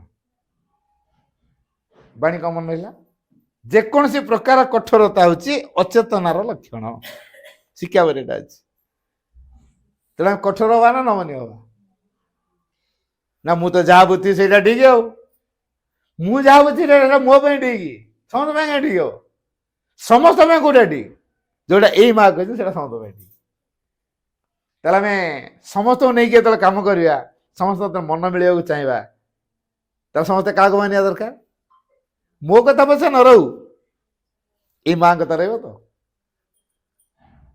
मुझे माँ को मानी भाई माँ कथा मान बापा माँ कथा मान पुओ माँ कथा मान स्त्री माँ कथा मान झील माँ कथा मान जेजे माँ कथा मान काका माँ कथा मान समस्ते माँ कथा मानवा तापर हम घर कली हम ना आड़ तो माँ बही लिखाई ठीक है समस्त कह हाँ ठीक सब तो ठीक कल कर कहीं और तुम कथा रही बोली तुम्हें जहाँ कहते रही बोली कली कर तो से बुझीज मुझे जहाँ कहती भूलटा कहती रहता कि दिन ना दिन से बुझीज ଥରେ ଦିଥର ତିନିଥର ଗଲା ପରେ ସେ ଜାଣିବ ଯେଥର ତ କହୁଛି ଭୁଲଟା ହଉଛି ଖାଲିଟା କାହିଁ କହିବି ଆଉ ସେଥିରେ କହିବନି ସେ। ତାପରେ ଧୀରେ ଧୀରେ ସେ ନମନୀୟ ହେଇଯିବ। ନା ମୁଁ ତ ଯାହା କହୁଛି ଏଟା ଭୁଲ ଭାଲ ହଉଛି, କାହିଁ ଘରେ ଅଶାନ୍ତି ରହିବ, ବରଂ ମୁଁ ଚୁପ୍ ରହିଯାଟା ବେଟର। ତାପରେ ସେ ନୀରବ ରହିବ। ଏ ନୀରବ ରହିବା ଅର୍ଥ ତା ଭିତରକୁ ମାଙ୍କ ପ୍ରଭାବଟା ପ୍ରବେଶ କଲା। ଏଇ ଯୋଉ ମାଙ୍କ ପ୍ରଭାବ ତା ଭିତରୁ ଯୋଉ ପ୍ରବେଶ କଲା, ଧୀରେ ଧୀରେ ଶେଷରେ କଣ ହେଲା? ନମନୀୟ ହେଲା। ମାଙ୍କ ପ୍ରଭାବ ସେ ଗ୍ରହଣ କରୁଛି। ତେଣୁ ଲୋକେ ତାକୁ କଣ କହିଲେ କଣ ନାହିଁ ତାକୁ ପ୍ରତିକ୍ରିୟା ତିଆରି କରିବନି, ସେ ଆଉ ଅସ୍ଥିର ହବନି। ତେଣୁ ଆମେ ସବୁବେଳେ ସେଥିପାଇଁ ମା କଣ କହିଛନ୍ତି ଆମେ ସେଇଟା ଠିକ ବୋଲି ଗ୍ରହଣ କରିବା, ତାକୁ ନେଇକି ଯୁକ୍ତି କରିବାନି। ମାଙ୍କର କଥାକୁ ନେଇକି ଯୁକ୍ତି କରିବାଟା ନୁହେଁ, ସେଟା ଅଜ୍ଞାନତା। ମାଙ୍କ କଥାକୁ ନେଇକି ଯୋଉମାନେ ଯୁକ୍ତି କରନ୍ତି ସେଟା ହচ্ছে ଅଜ୍ଞାନତାର କଥା। ମା ଧର ଗୋଟେ କଥା କହିଲେ କାମନାକୁ ଚରିତାର୍ଥ କରିବା ଅପେକ୍ଷା କାମନା ଉପରେ ବିଜୟ ହାସଲ କରିବା ଅଧିକ ଆନନ୍ଦ ମିଳେ। ଗୋଟେ ବାଣୀ ଦେଲେ ଆମେ ତାକୁ ଯୁକ୍ତି କରିବା, କାମନା ରହିବନି ତ କେମିତି ଆମେ ଘର ଦ୍ୱାର କରିବୁ, ତାହେଲେ କିଛି କରିବୁନି। ଏଇଟା ଗୋଟେ ମା ଭୁଲ ବାଣୀ ଦେଲେ, ଏଇଟା ମା ଭୁଲ ବାଣୀ ଦେଇଦେଲେ। କେମିତି ଭୁଲ ହେଇଗଲା? କାମନା ରହିଲେ ସିନା ମୁଁ ଘର କରିବି, ଚାକିରି କରିବି, ଟଙ୍କା ରୋଜଗାର କରିବି, କାମନା ଯଦି ରହିବନି କରିବି କେମିତି? ମାଙ୍କ ପାଇଁ ବଞ୍ଚିବାକୁ ହେଲେ, ମା ଯାହା ଚାହୁଁଛନ୍ତି ସେଇ ପ୍ରକାର ହବାକୁ ହେଲେ ଯାହା ଦରକାର ମା ଆମକୁ ଆପେ ଆପେ ଦେଇଦେବେ। ଆପଣ ଏନାକେ ବଡ଼ବିଲୁ ଭୁବନେଶ୍ୱର ଯିବେ, ଘଟଣାଟା ଆପେ ଆସିବ ନା ନାଇଁ? ଆପଣ ଏ ଲାଗେ ଭୁବନେଶ୍ୱର ଯିବେ, ବାଟରେ ଘଟଗାଁ ଆସିବ ନା ନାଇଁ? ଯାଜପୁର ଆସିବ ନା ନାଇଁ? ପାଣିକୋଇଲି ଆସିବ ନା ନାଇଁ? ଚଣ୍ଡିଖୋଲ ଆସିବ ନା ନାଇଁ? କଟକ ଆସିବ ନା ନାଇଁ? କିନ୍ତୁ ଆପଣଙ୍କ ସେଟା ଲକ୍ଷ୍ୟ ରଖିଥିଲେ କି? ଆସିଲା ଆପେ। ଲକ୍ଷ୍ୟ କୋଉଠି ଆପଣଙ୍କର? ଭୁବନେଶ୍ୱର। ତେଣୁ ଭୁବନେଶ୍ୱର ଗାଡ଼ିରେ ବସିଛନ୍ତି, ବାଟରେ ଏଟା ଆସିଗଲା। କିନ୍ତୁ ମୋ ଲକ୍ଷ୍ୟ ହେଲେ ବା ତାପରେ ବାଟରେ ଆସିଯିବ। ଡକ୍ଟର ହବା ଦରକାର, କି ଇଞ୍ଜିନିୟର ହବା ଦରକାର, କି ସାଇଣ୍ଟିଷ୍ଟ ହବା ଦରକାର, କି ବିଜନେସମ୍ୟାନ ହବା ଦରକାର, କି ଲେଖକ ହବା ଦରକାର, କି ଗୀତିକାର ହବା ଦରକାର, କି ନାଟ୍ୟକାର ହବା ଦରକାର, କି ମ୍ୟୁଜିସିଆନ ହବା ଦରକାର, କି ଭଲ କ୍ରିକେଟିୟର ହବା ଦରକାର, କଣ ହବା ଦରକାର ଏଟା ଅଟୋମେଟିକ ଆସିଯିବ। ତ ମୁଁ ଏଇଆ ହବା ପାଇଁ ଇଚ୍ଛା କରିଥିଲି, ମା ଏଟା କଲେନି ମାନେ କଣ? ଆଉ କିଛି କରିବାକୁ ଚାହିଁଥିବେ, ତେଣୁ ଏଇଟା କରିନାହାନ୍ତି। ମୁଁ ତାର ଗୋଟେ ଜ୍ୱଳନ୍ତ ଉଦାହରଣ ଦଉଛି। ମୁଁ ଗୋଟେ ଜାଗାରେ ଗୋଟେ ପାର୍ଚର ଖୋଲିଲି। ସେ ପରିବାରଟା ବହୁତ ଗରିବ ପରିବାର, ବହୁତ ଗରିବ, ମାନେ ଗରିବ ଯାହାକୁ କହନ୍ତି। 3 ଟାଇମ୍ ତାର ଖାଇବାକୁ ବି ନାହିଁ। ବାପା ଆଜମା ପେସେଣ୍ଟ, ପୁଅଟିଏ ଭଗବାନ ଦେଇଛନ୍ତି ସେ ହ୍ୟାଣ୍ଡିକ୍ୟାପ୍, ଦିଟା କାଖରେ ଆଶାବାଡ଼ି ଜାକିଲେ ଚାଲୁଛି। ପୋଲିଓ ତ ନୁହେଁ, କଣ କେମିତି ଗୋଟେ ହେଇଯାଇଛି, ଗୋଡ଼ଟା ଛୋଟା ହେଇଯାଇଛି ହେଲା, ପାଦ ପକେଇ ପାରୁନି ଛୁଆ ଦିନଠୁ। ଆଉ କିଛି ଦିନ ପକେଇଥିଲା, ତାପରେ ଆଉ ପକେଇ ପାଇଲାନି, କଣ ଗୋଟେ ପ୍ରୋବ୍ଲେମ୍ ହେଲା, ପକେଇ ପାଇଲାନି। ଯାହାଫଳରେ ତାକୁ ଆଶାବାଡ଼ି ଧଇଲେ ସେ ଚାଲେ। ଝିଅଟିଏ ମାଟିଏ, ମା ଅନ୍ୟମାନଙ୍କ ଘରେ ଯାଇକି ମୁଢ଼ି ଫୁଡ଼ି ଭାଜେ, ନିଜେ ମୁଢ଼ି ଭାଜିକି ବିକ୍ରି କରେ। ନଳି ପାମ୍ପଡ଼, ବାଦାମ ମଞ୍ଜି ପ୍ୟାକେଟ, ମଟର ମଞ୍ଜି ପ୍ୟାକେଟ, ଏଇଟା ସବୁ ଜରି କରି ପ୍ୟାକେଟ କରି ଏ ଦୋକାନ ସେ ଦୋକାନ ସବୁ ବୁଲେଇ ବୁଲେଇକା ବିକେ। ସେଇଥିରୁ ଯାହା ଆସେ ପରିବାର ଚଳେ। ବାପା ଆଜମା ପେସେଣ୍ଟ ଧଇଁସଇ ହୁଅନ୍ତି, ବେଶୀ କାମ କରିପାରନ୍ତିନି, ଘଣ୍ଟେ 2 ଘଣ୍ଟା ଯଦି କୋଉଠି କାମ କରିଦେବେ ଥକି ପଡ଼ିବେ, ବଡ଼ କଷ୍ଟ। ସେଇ ପରିବାରରେ ମୁଁ ପାର୍ଚର କଲି। ମୁଁ ସେଠି ମାଙ୍କ କୃପା କଥା କହୁଥିଲି। କଣ ପାଇଁ ବାହାରିଲା ଆପେ ଆପେ କଥାଟା? ମାଙ୍କ କୃପା କଥା କହିଲି। ସରିଲା ପରେ ସେଇ ଘରର ବାପା ମା ଦିଟାକ କହୁଛନ୍ତି, ଭାଇ ଆମ ପିଲାଟା ଭଲ ହେଇଯିବ ନା? ନା ଏତେ ଏତେ କଥା ଶୁଣିଲ, ପୁଣି ପଚାରୁଛ ତ ମାକୁ ଧର। ଆଜି ତ ତମ ଘରେ ପାର୍ଚର ଆରମ୍ଭ ହେଲା, ତ ମାକୁ ଏ ନିବିଡ଼ାରେ ଧର। ତମ ଘରେ ଯଦି ତମ ପିଲାଟା ବଦଳିବା ଦରକାର, ତେଣୁ ମା ନିଶ୍ଚୟ ଭଲ କରିଦେବେ। ଗୀତାରେ ଗୋଟେ କଥା କୁହାହେଇଛି, ପଙ୍ଗମ ଲାଙ୍ଘେତିଗିରି ଯତ୍କୃପା ତମେହଂ ବନ୍ଦେ ପରାନନ୍ଦ ମାଧବ। ଏ କଥା କୁହାହେଇଛି। ପଙ୍ଗୁ ପର୍ବତ ଲଙ୍ଘନ କରିପାରିବ ଯଦି ଏ ଭଗବାନଙ୍କର କୃପା ହୁଏ। ସିଏ କଣ ଆରାମରେ ଠିକ ହବ। ଡାକ, ନାମ ଜପ କର। ତେଣୁ ପିଲାଟା କେମିତି ଭଲ ହେଇଯାଉ, ପରିବାର ଗୋଟେ ଆନ୍ତରିକ ପୂର୍ଣ୍ଣ ଭାବରେ ପ୍ରାର୍ଥନା କରୁଥାନ୍ତି। ପ୍ରାର୍ଥନା ଯେତେବେଳେ କଲେ, ସେ ପିଲାଟି ଯେତେବେଳେ 6ଠ ଶ୍ରେଣୀରେ ପାଠ ପଢ଼ୁଥିଲା, ମୁଁ ଯେତେବେଳେ ଯାଇଥିଲି ପାର୍ଚର କରିବା ପାଇଁ, ସେ ପିଲାଟି 6ଠ ଶ୍ରେଣୀରେ ପାଠ ପଢ଼ୁଥିଲା। ତାପରେ ଧୀରେ ଧୀରେ ତାର କ୍ଲାସ୍ ପରେ କ୍ଲାସ୍ ପ୍ରମୋସନ୍, ମେଟ୍ରିକରେ ଭଲ ରେଜଲ୍ଟ ବି କଲା। ତାପରେ ITI କଲା, କାରଣ ତା ଘରର ଯେମିତି ଅବସ୍ଥା, ସେ କହିଲା ITIଟା କଲେ ଏ ପାଖରେ ଏତେ ଗୋଟେ ପ୍ଲାଣ୍ଟ ପତ୍ର ସବୁ ଅଛି, କେଉଁଠି ଗୋଟେ ଢୁକିବି, ରୋଜଗାରଟା ହେଲା ପରେ ତାପରେ ମୋର ଅଲଗା ପଢ଼ାପଢ଼ି କଥା କରିବି, ଆଗ ଘର ପାଇଁ ଅର୍ଥର ଆବଶ୍ୟକତା ଅଛି। ଏଥିପାଇଁ ସେ ITIଟା କଲେ କେଉଁଠି ଗୋଟେ ଢୁକି ଯାଇପାରିବ। କିନ୍ତୁ ITI କଲା, ଚାକିରି ମିଳିଲାନି। ମୋ ସହିତ କିନ୍ତୁ ଯୋଗାଯୋଗ ମଝିରେ ମଝିରେ କରେ। ତାପରେ ପଢ଼ିଲା, ସାଇନ୍ସ ପଢ଼ନୁ, ସେଠି ପଢ଼ିଲା, ଭଲ ନମ୍ବର କି ପାସ୍ କଲା +2। ପୁଣି ଚାକିରି ପାଇଁ ଆପ୍ଲାଏ କଲା, ଗୋଟେ ପିଅନ ପୋଷ୍ଟ ବାହାରି ଥାଏ, ଦେଲା। ସେ ଅନ୍ୟମାନେ ସବୁ ଲାଞ୍ଚ ଦେଇକିରି ସେ ପୋଷ୍ଟକୁ କିଣି ନେଇଯାଇଛନ୍ତି। ଇଏ ଆଉ ଇଣ୍ଟରଭ୍ୟୁ ଦେଲେ କ'ଣ ହେବ? ତାକୁ ବାହାନା କଲେ ଏତେ ପାଠ ଆମର ଦରକାର ନାହିଁ, ଆମର ଅଣ୍ଡର ମେଟ୍ରିକ ପିଲା ଦରକାର। ତୁଟା ଏତେ ପାଠ ପଢ଼ୁଛୁ, ଏତେ ନମ୍ବର ରଖିଛୁ, ତେଣୁ ରହିପାରିବୁନି। କ'ଣ ଅଧିକ ପାଠ ପଢ଼ିଲା ବୋଲି ଚାକିରି ହେବନି, ଯେ ମେଟ୍ରିକ ଫେଲ୍ ହେଇଥିବ ତାର ଏଇ ଚାକିରି। ଏଇଭଳିଆ ବାହାନା କରି ତ କାଟିଦେଲେ। କିରାନୀ ପାଇଁ କମ୍ପ୍ୟୁଟର ଶିଖିଥିଲେ, ଟାଇପ୍ ଦରକାର, ଏ କମ୍ପ୍ୟୁଟର ଶିଖିନି, ଗଲା କାଟିଦେଲେ। ହେଲା, ଏମିତି କରିକି ତ ବିଭିନ୍ନ ଆଡ଼ୁ କାଟିଦେଲେ। ତାପରେ ମୋତେ ପଚାରିଲା, ଭାଇ କେଉଁ ଚାକିରିରେ ଲାଞ୍ଚ ନାହିଁ? ମୁଁ ତୁ ପଢ଼ୁଛୁ ତ? କହିଲା ହଁ, ମୋ ଗ୍ରାଜୁଏସନ୍ ସାରିଲାଣି। ଯେଉଁଠି ଯାହା ଦେଉଛି, ଶିକ୍ଷା ସହାୟକ ବାହାରିଲା ପକେଇଲି, ଆଉ ରେସିଡେନ୍ସିଆଲ ପ୍ରୋବ୍ଲେମ୍ କହି କାଟିଦେଲେ। ଏମିତି ହେଲା, ମୋର କିଛି ହେଉନି। ମୁଁ ତତେ ମା ବୋଧେ ଆଉ ଗୋଟେ କିଛି ଉଚ୍ଚ ପଦବୀ ଦେବେ, ବ୍ୟସ୍ତ ହୋନା। ସତୁ ସତ ସେ ମୋତେ କହିଲା ଭାଇ କେଉଁ ଚାକିରିରେ ଲାଞ୍ଚ ପଡ଼ିବ ନାହିଁ। ମାନେ ସେଣ୍ଟ୍ରାଲ ଗଭର୍ଣ୍ଣମେଣ୍ଟ ଯେଉଁଟା ବାହାରୁଛି, UPSCର ଯେଉଁଟା ବାହାରୁଛି ପକା, ରେଲୱେ ବାହାରୁଛି ପକା, ନହେଲେ ବ୍ୟାଙ୍କିଂ ଚାକିରିରେ ପକା। ଶେଷରେ ସେ OS ବାହାରିଥାଏ, ମୁଁ ଦେଖିଥିଲି ପେପରରେ। ମୁଁ OS ବାହାରିଛି ପକଉନୁ, ଦେଲା, ବଜେଇ ଦେଲା, ଫାଇନାଲ ପର୍ଯ୍ୟନ୍ତ ପଳେଇଗଲା। ଶେଷରେ ତାର ଆପଏଣ୍ଟମେଣ୍ଟ ବି ହେଲା, ତହସିଲଦାର, ଆଡ଼ିସନାଲ ତହସିଲଦାର ହେଇଛି। ମୁଁ ରେଢ଼ାଖୋଲ ପଟେ ଯାଇଛି। ଆଚ୍ଛା, ମୁଁ ବସ୍କୁ ଅପେକ୍ଷା କରିଛି, ଗୋଟେ ଗଛ ମୂଳରେ ଗୋଟେ ପିଣ୍ଡରେ ବସିଛି। ସିଏ ବର୍ତ୍ତମାନ ଆଡ଼ିସନାଲ ତହସିଲଦାର ହେଇଯାଇଛି। ମୁଁ ଆଉ ଜାଣିପାରୁନି, ଦେଖିଥିଲି କେବେ, ତାର 6-7 ବର୍ଷ ପରେ ଆଉ ଥରେ ବାର୍ଷିକ ଉତ୍ସବ ଯାଇଥିଲି। ସେତେବେଳେ ବାର୍ଷିକ ଯାଇଥିଲି, ତାର ଏ ଯେଉଁ ବଙ୍କା ଗୋଡ଼ଟା ଥିଲା ବର୍ତ୍ତମାନ ସିଧା ହେଇଯାଇଛି।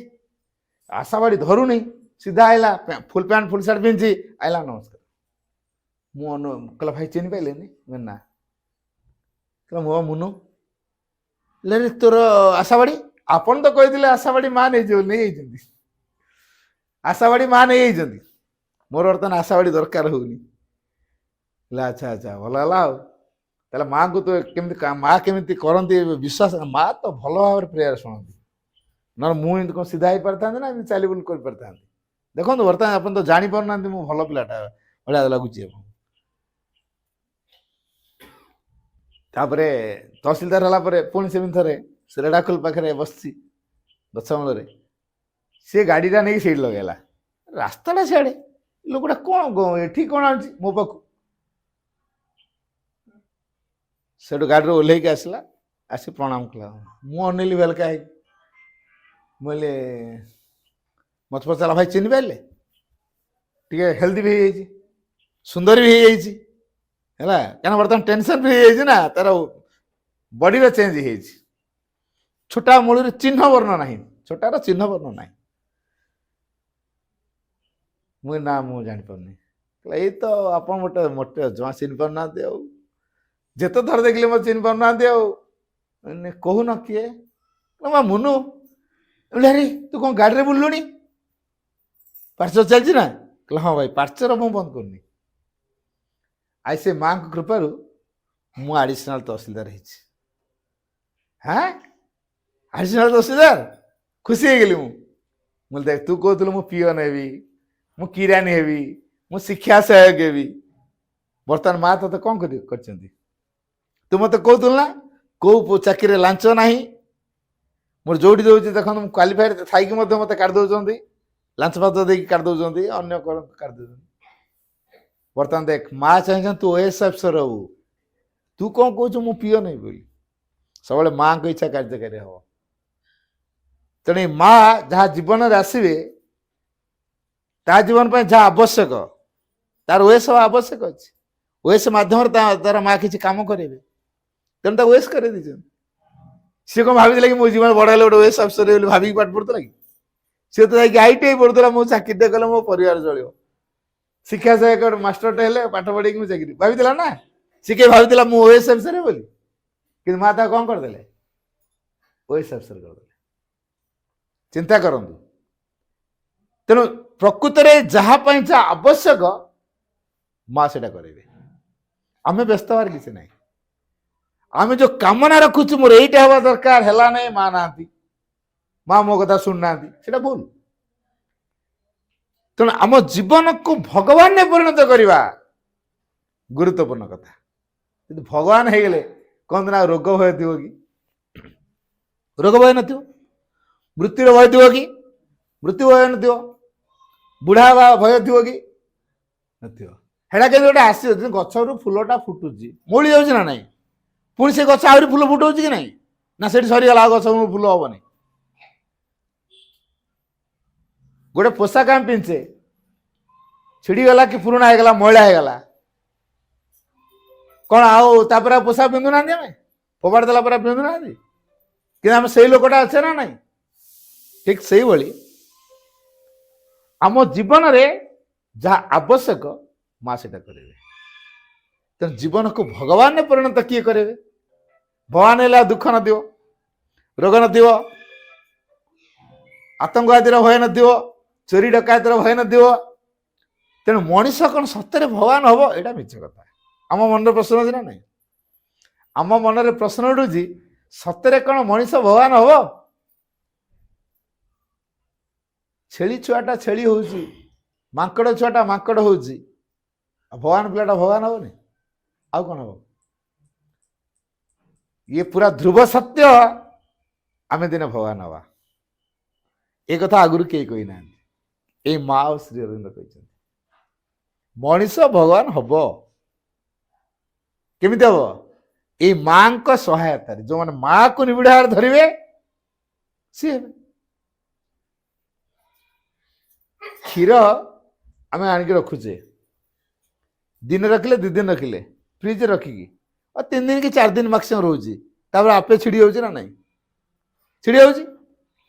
କ୍ଷୀରକୁ ଆମେ ଘିଅରେ ପରିଣତ କରିଦବା, କେତେ ଦିନ ରହିବ?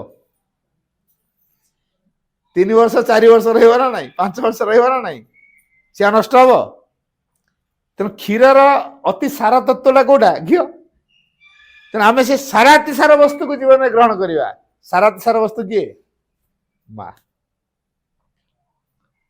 ତେଣୁ ଆମ ଜୀବନରେ ଯଦି ଆମେ ମାଙ୍କୁ ଗ୍ରହଣ କଲେ, ତାହେଲେ ଆମେ ନିଶ୍ଚିତ ଭଗବାନ ହବା। ତେଣୁ ଜୀବନରେ ବିପଦର ଭୟ ନଥିବ, ରୋଗର ଭୟ ନଥିବ, ଯଦି ଆମେ ମାଙ୍କୁ ଧରିଛେ। ହେଲା, ଯଦି ଆମେ ମାଙ୍କୁ ଧରିଛେ, ତାହେଲେ ସଂସାର ବଦଳେଇବାରେ ଆମେ ସାହାଯ୍ୟ କରିବା। ସଂସାରରେ ସମସ୍ତେ ଇଏ ହଉଛନ୍ତି, ଆମେ ଦେଖିକି ସେ ହଉଛୁ ନା। ତାହେଲେ ସଂସାରରେ ଯଦି ସମସ୍ତେ କହିବେ ଆମେ ଭଗବାନ ହବା ବୋଲି, ସମସ୍ତେ ମାକୁ ଧରିବେ।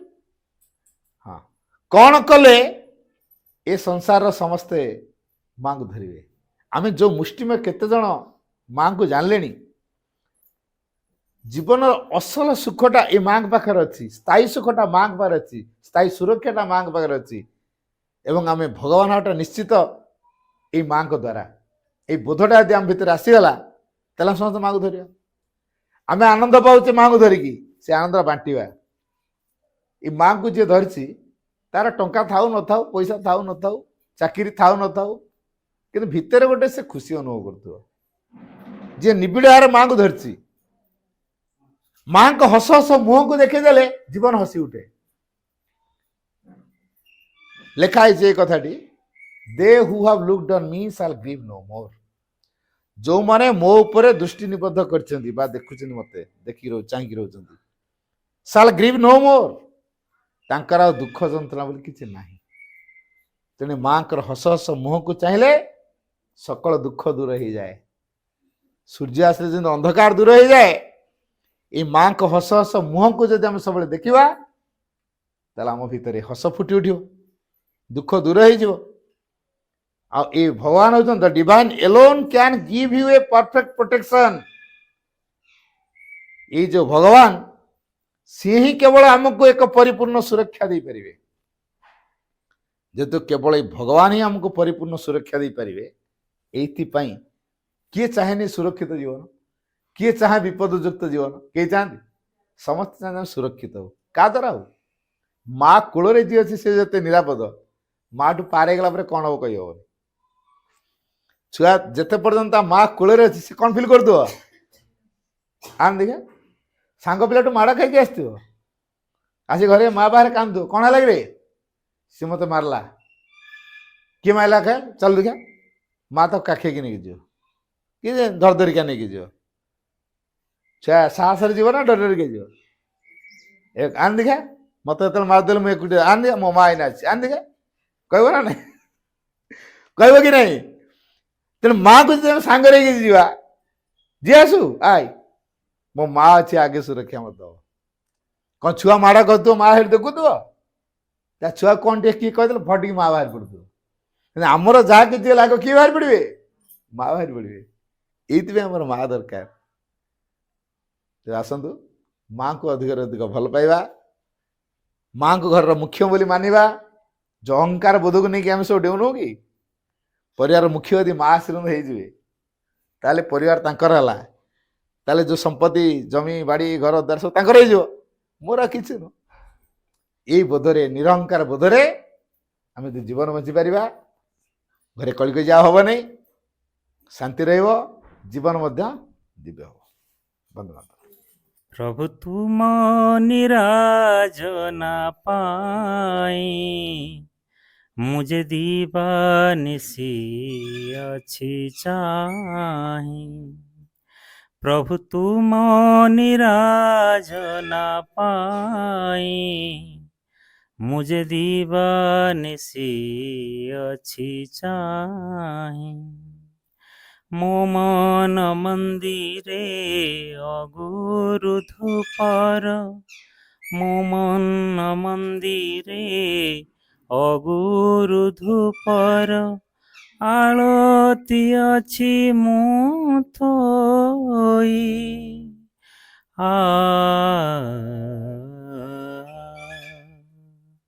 प्रभु तुम निराजना पाई मुझे दीवानिसी अच्छी चाही मुझे दीवानिसी अच्छी चाही जुई जाई है ना मल्ली मालतीरे गुंथी मु हारटीए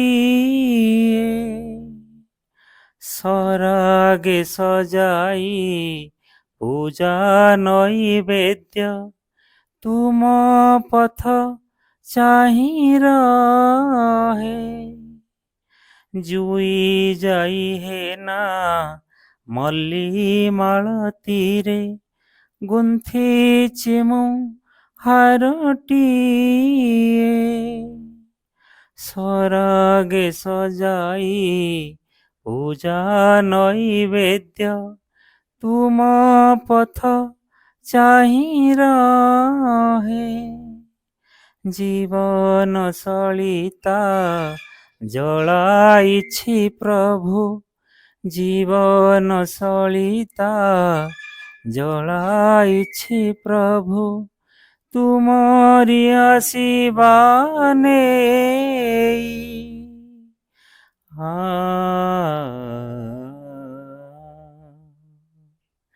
प्रभु तुम निराजना पाई मुझे दीवानिसी अच्छी चाही मुझे दीवानिसी अच्छी चाही मोर बोली किछि भावी नाही प्रभु सबु तुम प्रीति दान तुम आशीषर सागर बेलारे काटू अछि मोहि दीन ମୋର ବୋଲି କିଛି ଭାବି ନାହିଁ ପ୍ରଭୁ, ସବୁ ତୁମ ପ୍ରୀତି ଦାନ।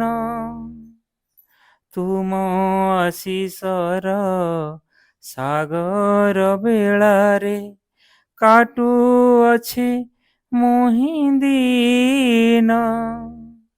ହୃଦ ପସରାରେ ସତ୍ୟ ପ୍ରେମ ସ୍ନେହ, ହୃଦ ପସରାରେ ସତ୍ୟ ପ୍ରେମ ସ୍ନେହ, ଝରଣା ଦିଅ ଝରାଇ।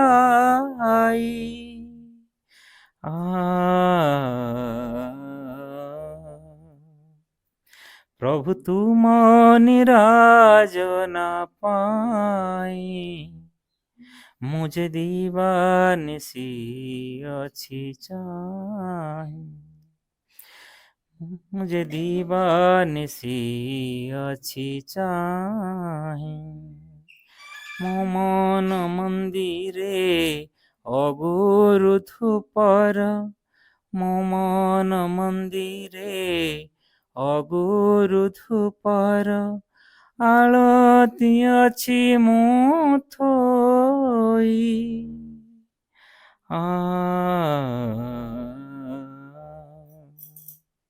ପ୍ରଭୁ ତୁମ ନିରାଜନା ପାଇଁ ମୁଁ ଯେ ଦିବାନିଶି ଅଛି ଚାହିଁ, ମୁଁ ଯେ ଦିବାନିଶି ଅଛି ଚାହିଁ, ମୁଁ ଯେ ଦିବାନିଶି ଅଛି ଚାହିଁ।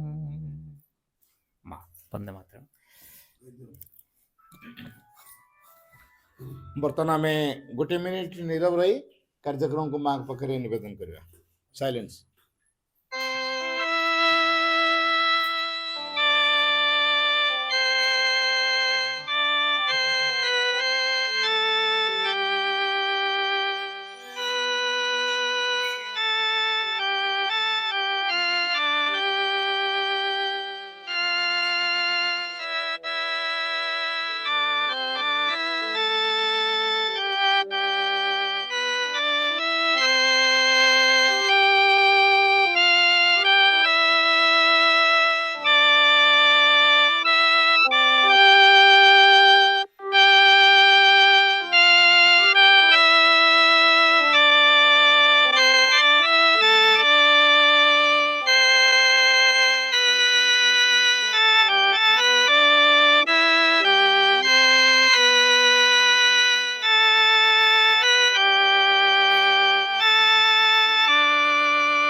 O Supreme Lord, eternal truth, let us obey thee alone and live according to truth. परमोच्च प्रभु सत्य नित्य त्वामेव केवलम अनुवर्ता महाय सत्यम अनुजवाम केवलम। हे परम प्रभु चिरंतन सत्य, आमे केवल तुमरी आज्ञाबह होई उठू ओ सत्यर विधान को आश्रय करी जीवन धारण करू। ओं आनंदमयी चैतन्यमयी सत्यमयी परमे। ओं शांति शांति शांति।